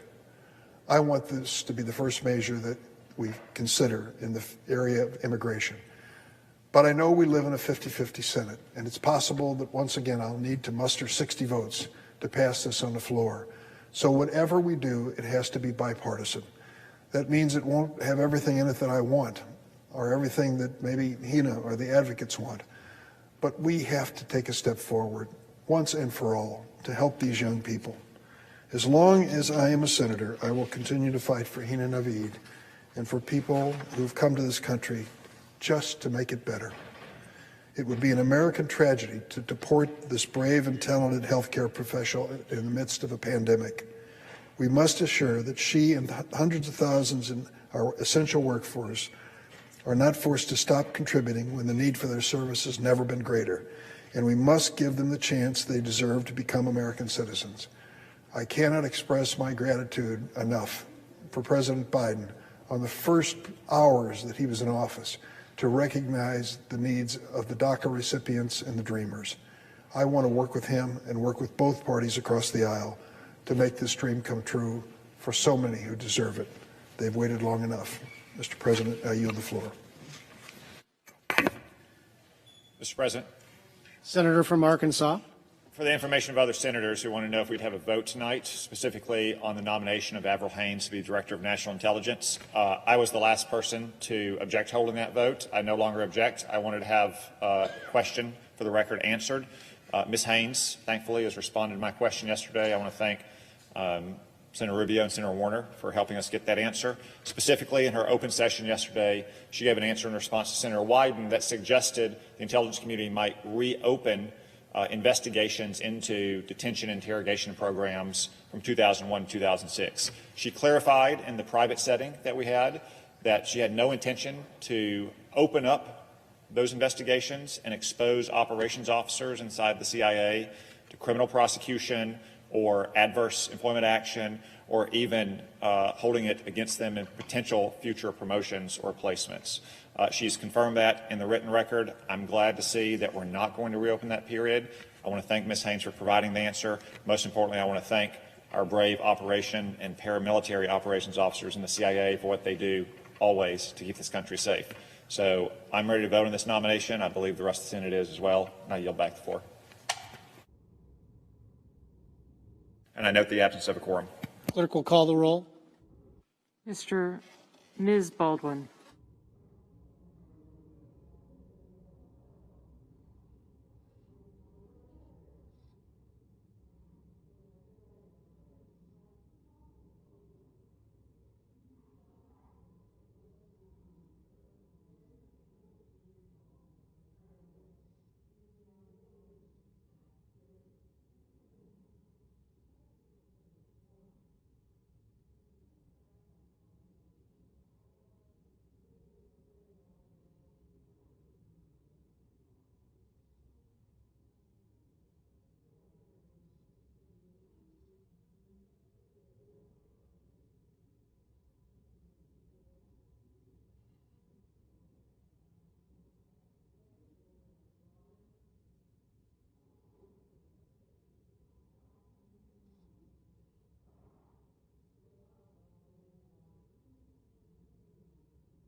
The senator from Florida. Mr. President, I ask that the unanimous consent that the quorum call be vitiated. Without objection.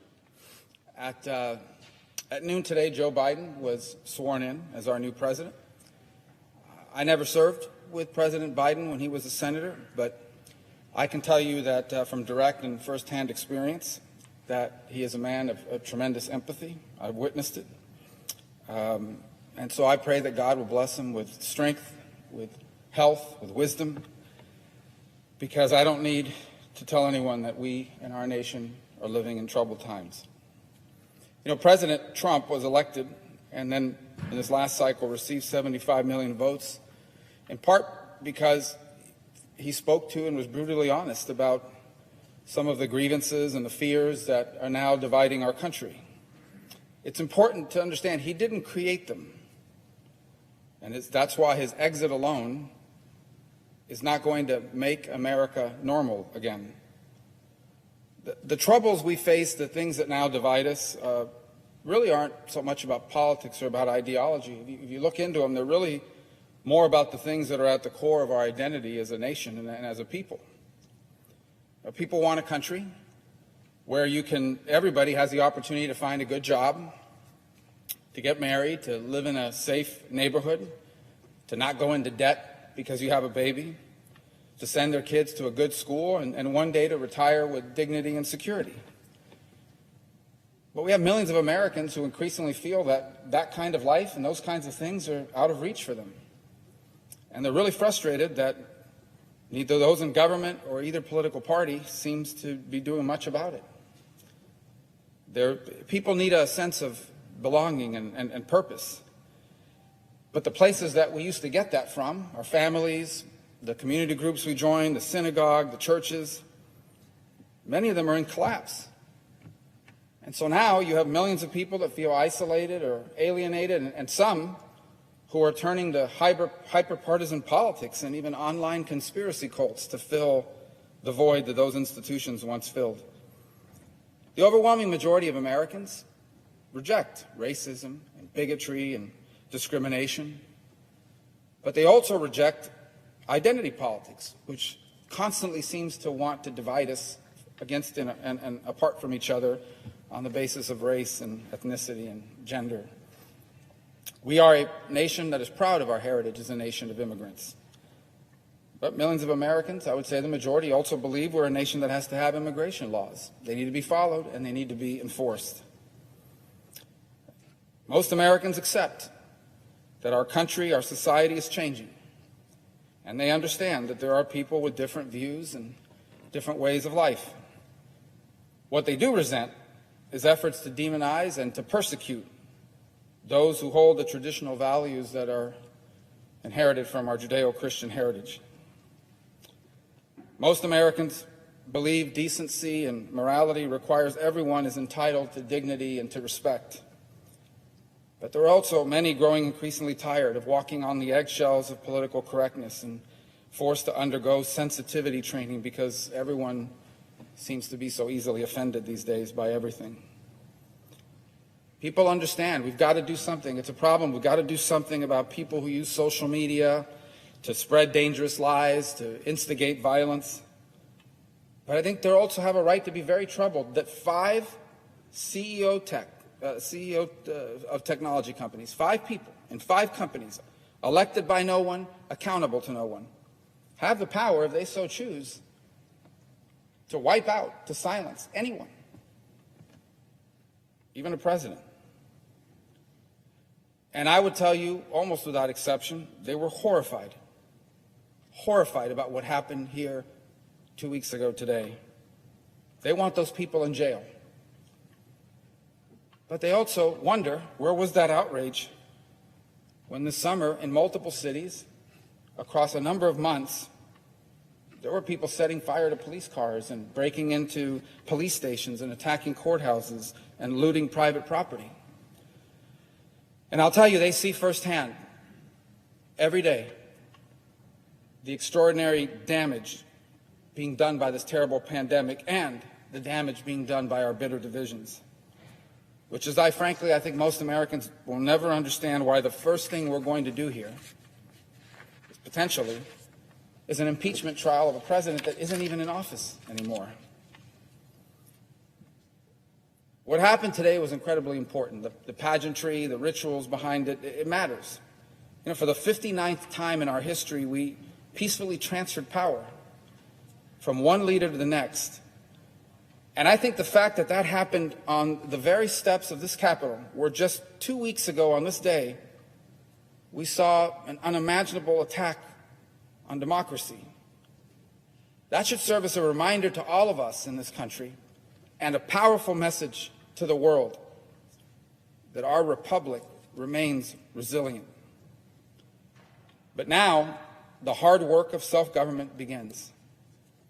And these anxieties I've just described of tens of millions of Americans, they need to be acknowledged and they need to be addressed. If they are ignored, if they are allowed to fester, what it will do is it will leave us not just a nation that is paralyzed and can't take action on important issues. We're going to be left a nation that remains vulnerable to those who are willing to exploit and stir the most destructive impulses. Today, President Biden struck important tones of national unity, and I believe that they were sincere. But pursuing a radical agenda in a country so divided does not serve the cause of unity. It will only serve cynicism that destroys trust.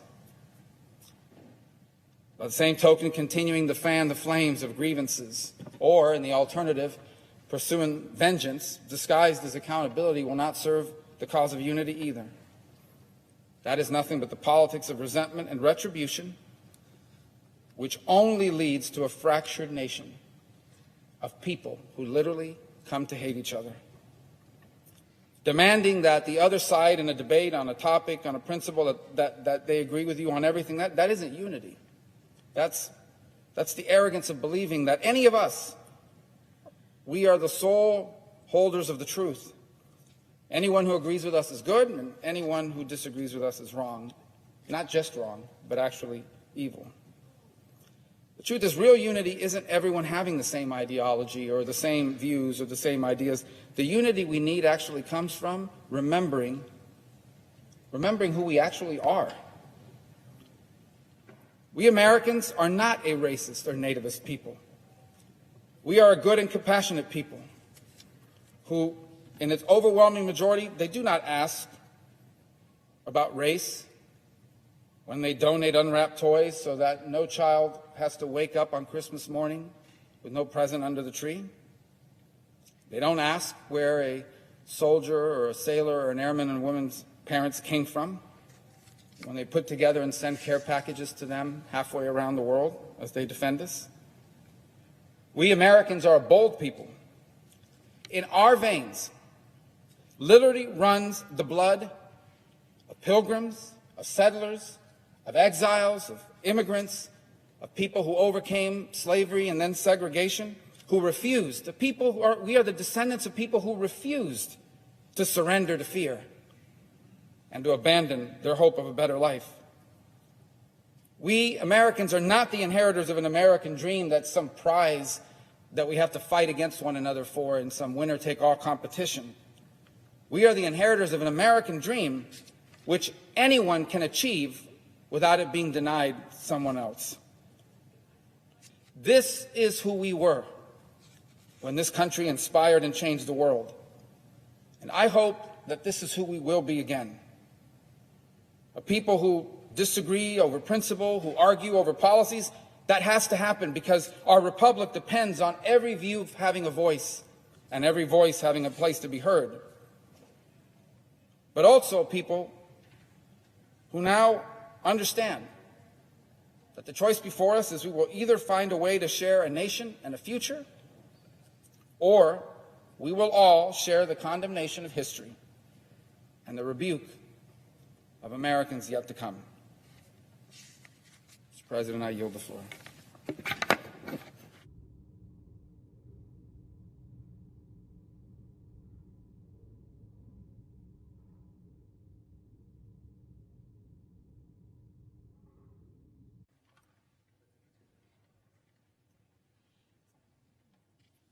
President, the senior senator from Oregon. Mr. President, I rise to discuss the nomination of Avril Haines to be Director of National Intelligence. I think my colleagues know that in a few minutes, the Senate will be voting on her nomination for this key position. I briefly intend to outline where I think things stand on several sensitive issues with the 17 agencies that make up the intelligence community. The Biden administration and Ms. Haines have an opportunity and a duty to turn the page on the cover-ups and lawlessness of the outgoing administration. That is why I asked Ms. Haines at her confirmation hearing whether she would abide by a law that I authored, requiring an unclassified report on who was responsible for the killing of Washington Post journalist Jamal Khashoggi. Jamal Khashoggi was a U.S. resident who was lured to the Saudi consulate in Istanbul and brutally murdered. Despite press stories stating that the Saudi Arabian leader was responsible for the killing, the Trump administration stayed mum, just stonewalled. For a whole year, the Trump administration just ignored the law that I wrote. So I asked Ms. Haines at our hearing whether she would follow the law and provide that unclassified report on who was responsible for Jamal Khashoggi's murder. Ms. Haines' response was straightforward.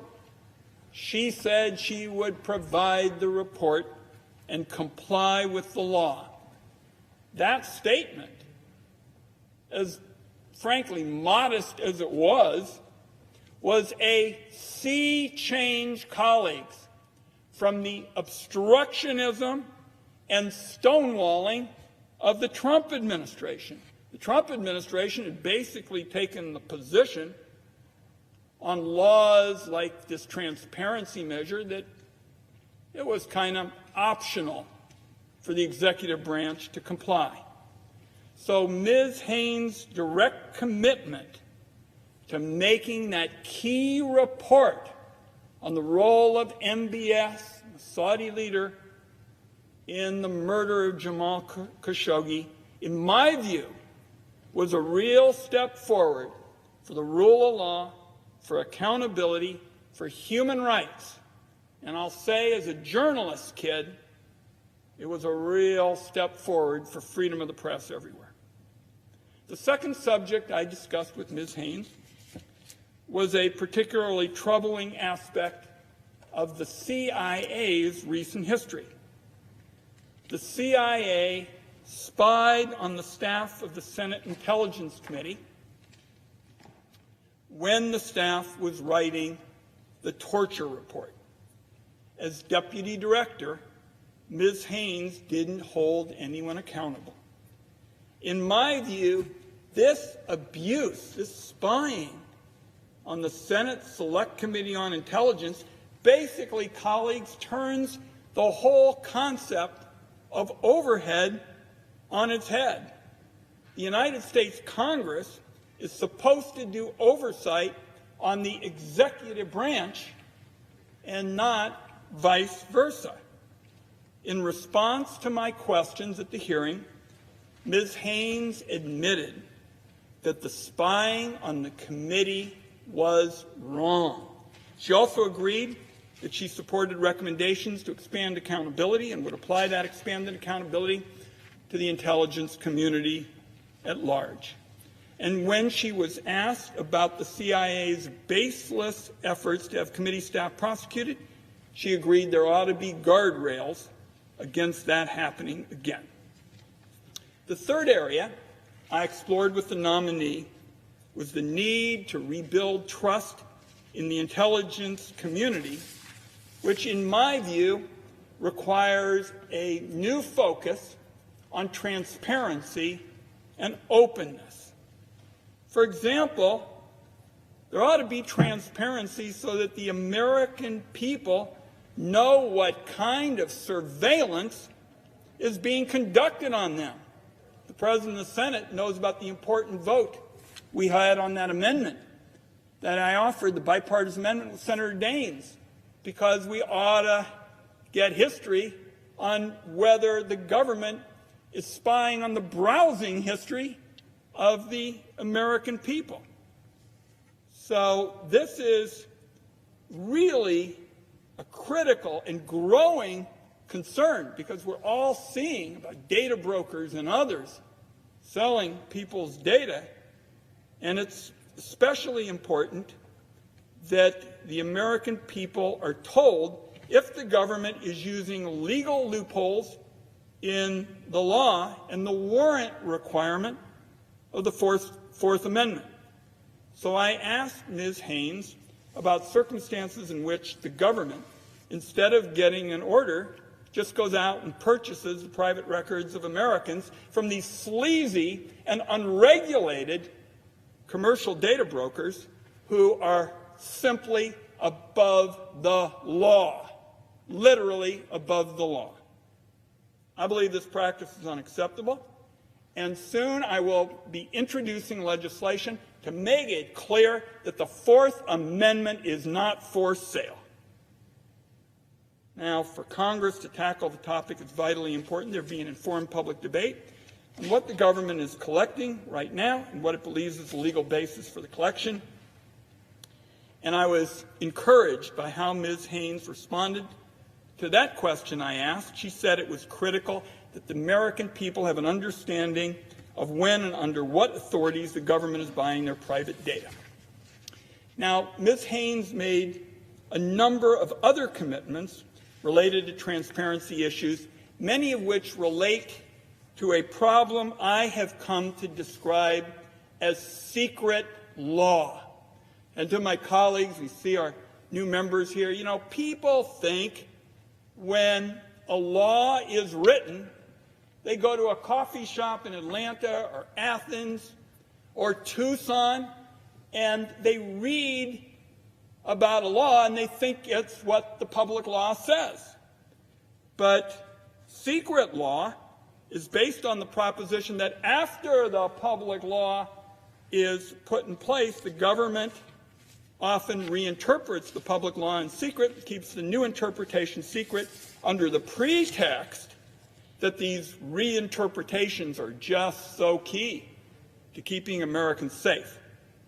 The reality is that the interpretations of public law ought to be transparent and public as well, and it comes down to a very straightforward principle.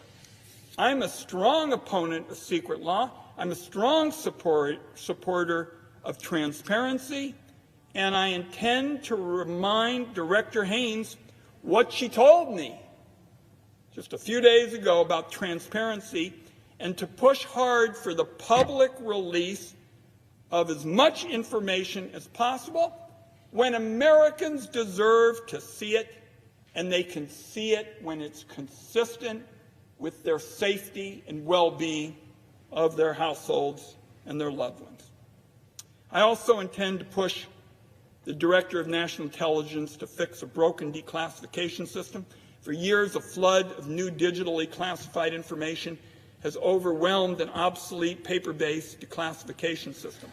This system is so out of whack that in order to get a document declassified, government officials actually have to walk the document around Washington from agency to agency.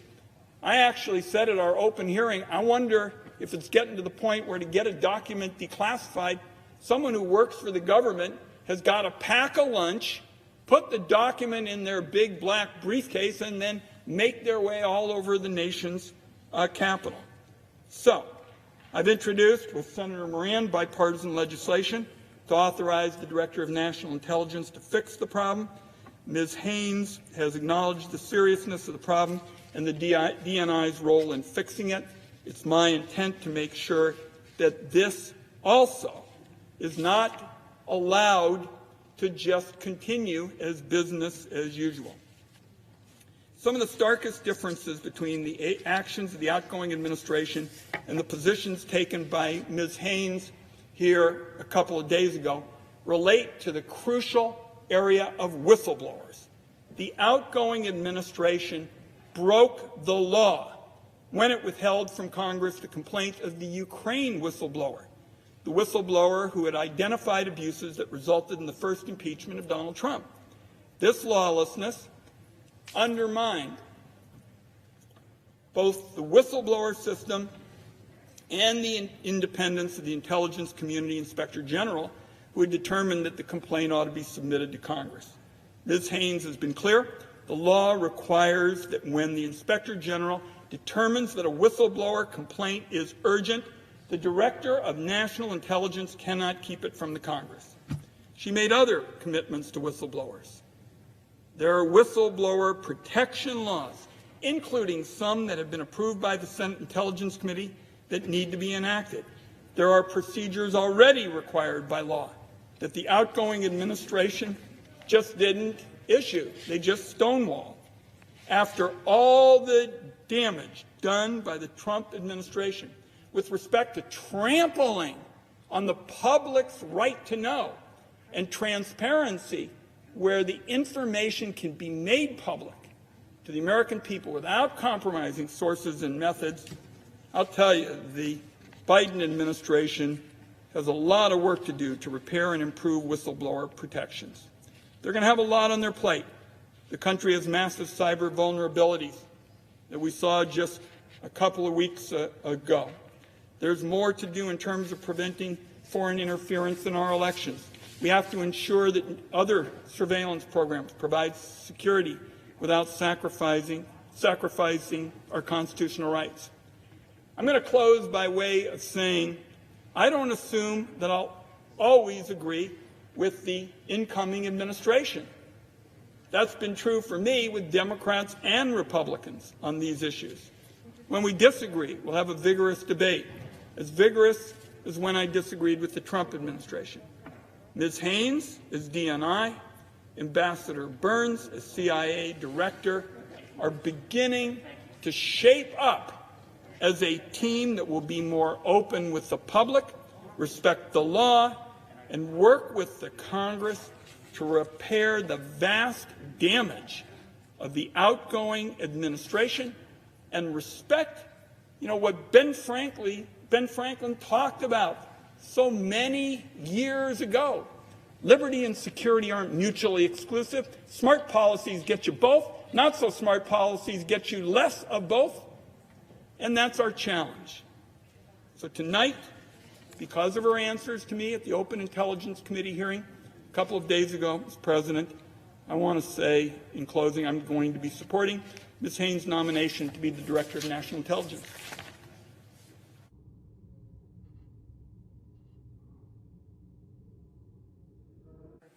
The Senator from Virginia. Mr. President, I ask unanimous consent that the Senate proceed to executive session and the Intelligence Committee be discharged from further consideration of PN 7810, the nomination of Avril Haines to be Director of National Intelligence, that the Senate proceed its consideration, that there be 10 minutes for debate on the nomination, equally divided in the usual form, that upon the use or yielding back of time, the Senate vote without intervening action or debate, that if confirmed, the motion be considered made and laid upon the table, and the President be immediately notified of the Senate's action. Is there objection? Without objection, so ordered. The clerk will report. Nomination, Director of National Intelligence, Avril Danica Haines of New York to be Director. Mr. President, I rise in strong support of the nomination of Avril Haines to be Director of National Intelligence. And I'm going to speak for a few moments, but I want to first of all thank members of, in particular, the Intelligence Committee on both sides of the aisle. My good friend, the Senator from Oregon, the Finance Committee Chair, is someone who has deep and passionate concerns about the civil libertarian issues in our country. He's part of the Yang, when there's some Yang on that committee. He raised, I think, important questions with the nominee, and appreciate his courtesy in allowing this to move forward. But I also want to thank, at least until tomorrow, the chairman of the committee, Senator Rubio, and my Republican colleagues as well. When we discussed moving on this nomination in a very timely manner, particularly Chairman Rubio and Senator Burr worked with all the members of the committee. I want to thank my friend, the Senator from Idaho, for his courtesy as well, and very proud of the fact that the first nomination to be considered under the Biden administration is going to be Ms. Haynes. And I think that reflects the approach of the Intelligence Committee. And again, I see the chair of the committee on the floor now. I again want to thank him personally, Senator Rubio, while he's on the floor for that courtesy. Now, I think part of the reason why we were able to move so quickly is this position is of such critical importance to the country that it is only appropriate that it be the first nomination to be confirmed by the Senate. And Avril is an extraordinarily qualified for the role, having worked in national security for most of the last 2 decades. After working for several years at the State Department, Ms. Haynes came here to the Senate, where she worked in the Foreign Relations Committee as the Deputy Chief Counsel. Following another stint at State, Ms. Haynes moved to the White House, where she served 3 years as a Deputy Assistant to the President and the Deputy Counsel for National Security. In June of 2013, President Obama chose Ms. Haynes to serve as the Deputy Director of the CIA, making her the first woman to hold that office. Ms. Haynes served at the agency until 2015, at which point she moved to academia and the private sector. She was a senior researcher at Columbia University, a senior fellow at Johns Hopkins Applied Physics Lab, and a member of the National Commission on Military, National, and Public Service.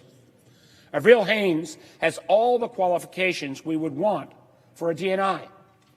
But more than that, I believe she is firmly committed to rebuilding the office of the Director of National Intelligence and reestablishing the role of that office as not only the coordinator of our nation's intelligence community, but as an advisor to the President and Congress that will not shy away from telling the hard truths.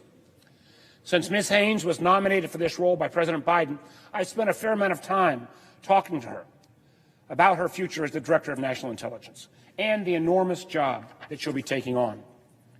In our conversations and in her confirmation hearings, Ms. Haynes was strong and thoughtful about the future challenges our country will face. My first question to her was about China. Her answer was equally clear-eyed, pointing out the many ways in which China is an adversary to our nation by stealing IP or hacking our systems and undermining our security, while also pointing out that there are many places where we'll have to engage with China as a partner, like on tackling climate change. She had equally focused answers about the role of Iran as a state sponsor of terror and the need to prevent Iran from acquiring a nuclear weapon. For every question she was asked by my colleagues on the committee, she demonstrated that she understood not the challenges of the coming future, not only the challenge of the coming future, but the IC's roles in understanding those issues and meeting them head on.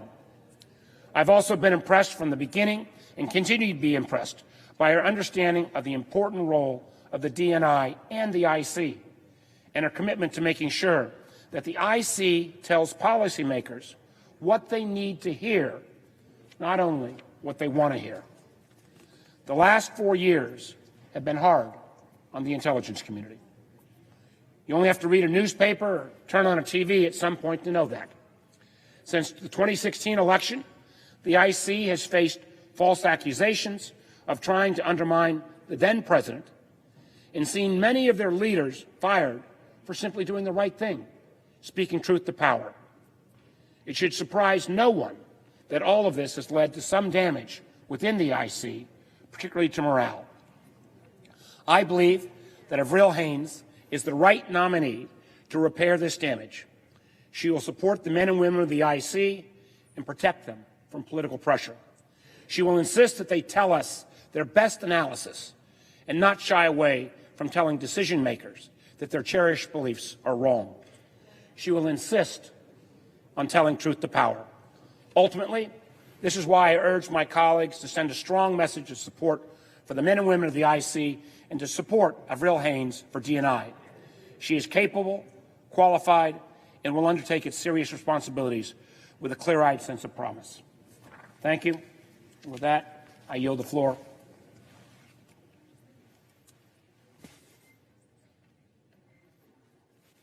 And note the absence of quorum. Degrading of the presidency.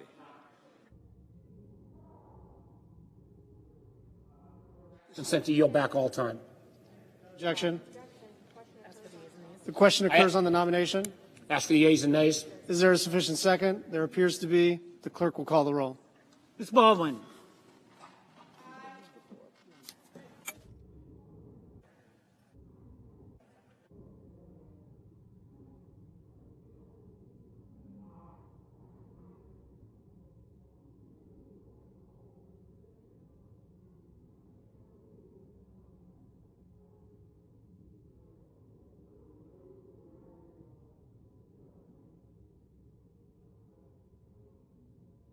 Mr. Barrasso.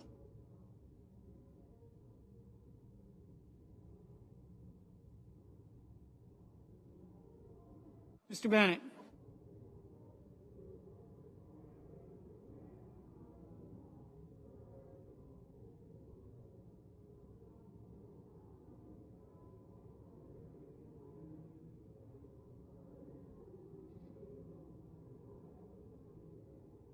Mrs. Blackburn.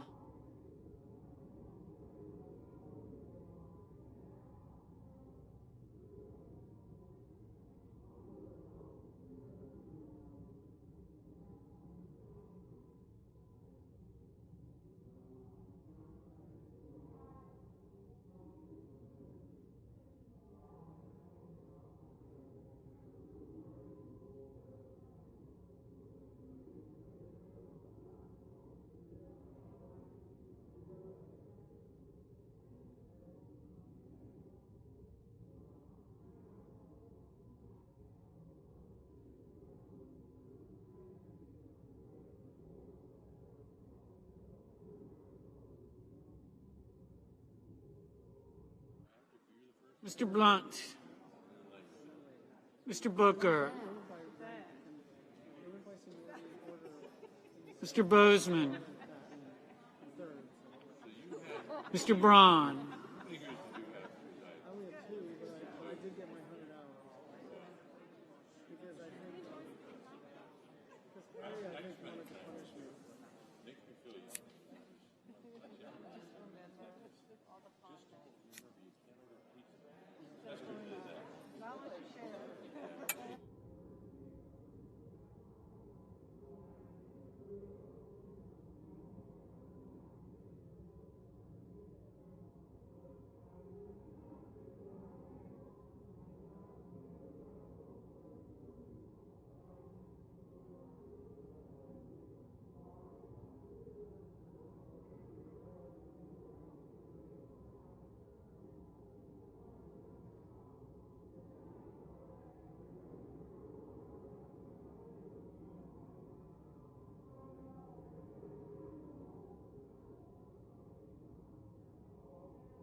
Mr. Booker, Mr. Bozeman, Mr. Braun, Mr. Brown.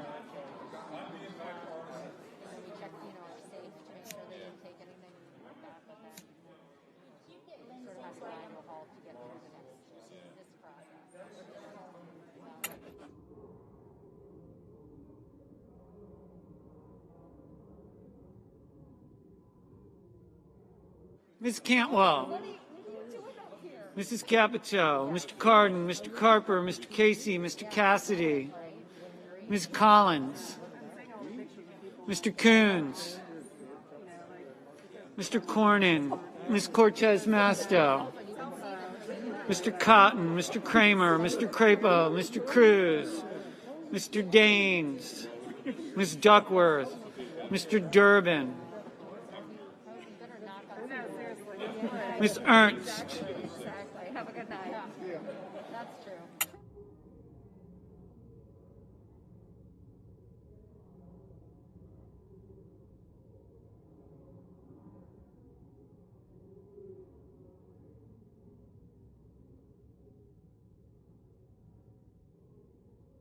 Mrs. Feinstein, Mrs. Fisher,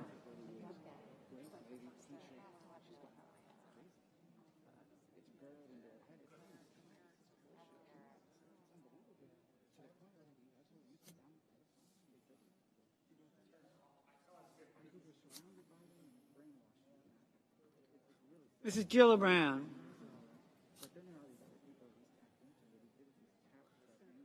Mr. Graham, Mr. Grassley, Mr. Haggerty, Ms. Hassan, Mr. Hawley, Mr. Heinrich, Mr. Hickenlooper, Ms. Hirono, Mr. Hoven, Mrs. Hyde-Smith, Mr. Inhofe, Mr. Johnson,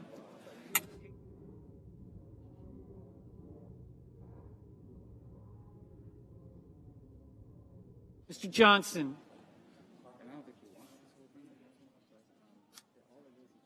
Mr. Kane, Mr. Kelly, Mr. Kennedy, Mr. King, Ms. Klobuchar, Mr. Langford, Mr. Leahy, Mr. Lee, Mr. Lujan, Ms. Lummis, Mr. Manchin, Mr. Markey, Mr. Marshall, Mr. McConnell, Mr. Menendez, Mr. Merkley, Mr. Moran, Ms. Murkowski, Mr. Murphy, Mrs. Murray, Mr. Ossoff, Mr. Padilla, Mr. Paul, Mr. Peters, Mr. Portman, Mr. Reed, Mr. Risch, Mr. Romney,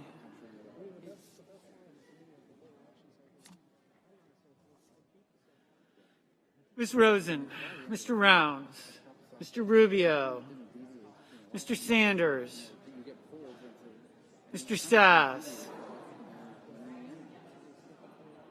Mr. Schatz,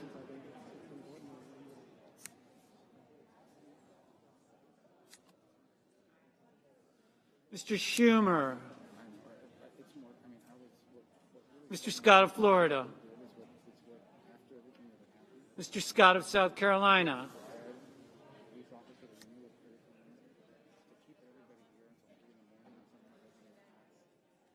Mrs. Shaheen,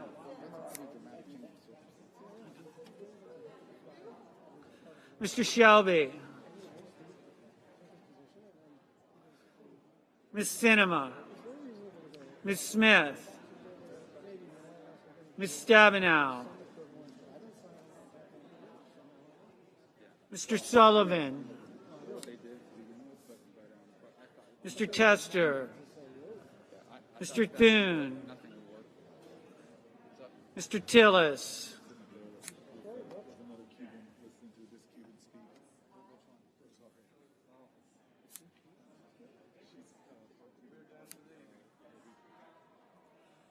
Mr. Toomey,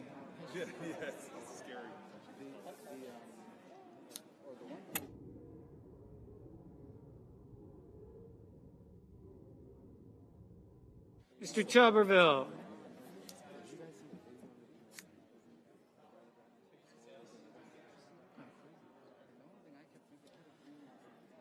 Mr. Van Hollen, Mr. Warner, Mr. Warnock, Ms. Warren,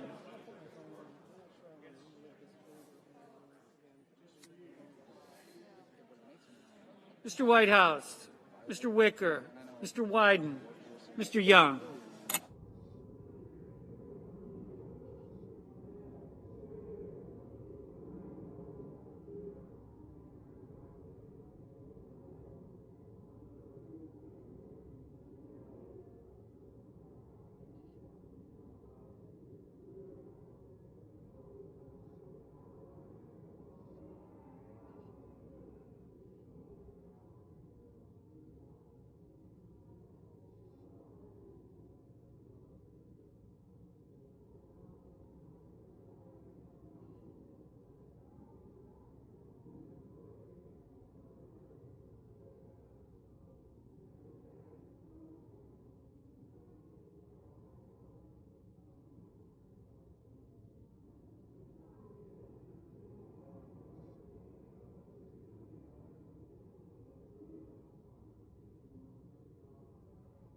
Senators voting in the affirmative: Baldwin, Barrasso, Booker, Bozeman, Burr, Capito, Cardin, Carper, Casey, Cassidy, Cornyn, Cortez Masto, Cotton, Duckworth, Durbin, Feinstein, Fisher, Graham, Grassley, Hassan, Hyde-Smith, Kane, Kelly, Kennedy, Klobuchar, Lummis, Markey, Menendez, Moran, Murkowski, Murray, Padilla, Reed, Romney, Rosen, Rounds, Rubio, Sass, Scott of Florida, Sinema, Smith, Sullivan, Tester, Tuberville, Warner, Warnock, Warren, Wicker.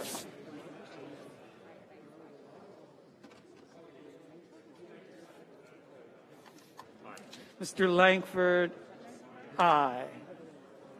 Mr. Shelby, aye. Senators voting in the negative: Ernst, Lee, Marshall, Hall.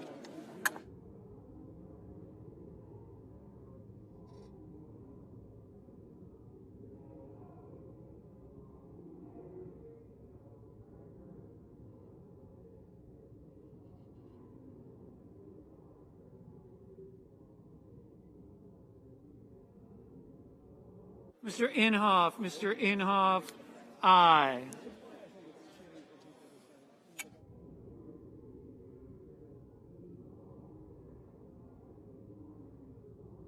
Ms. Cantwell, aye.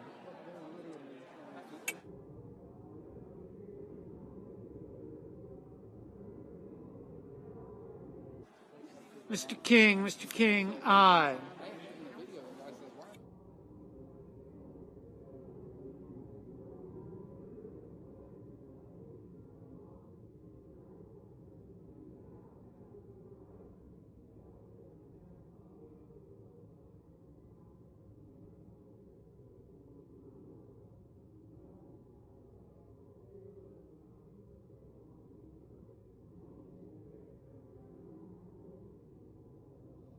Mr. Schatz, aye.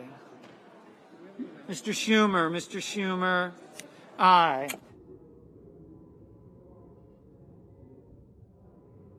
Mr. Johnson, aye. Ms. Hirono, aye.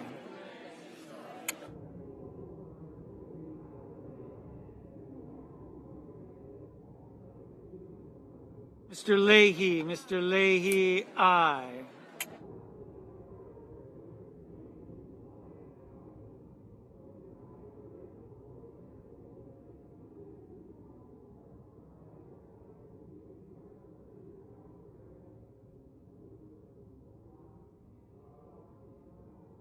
Mr. Young, aye.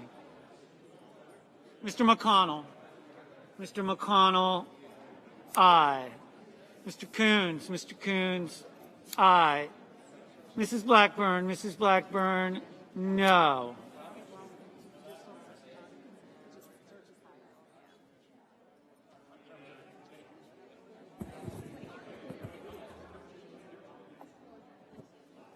Mr. Murphy, aye. Mr. Blumenthal, aye.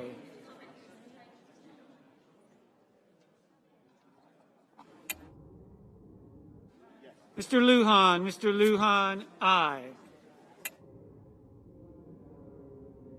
Mr. Portman, aye.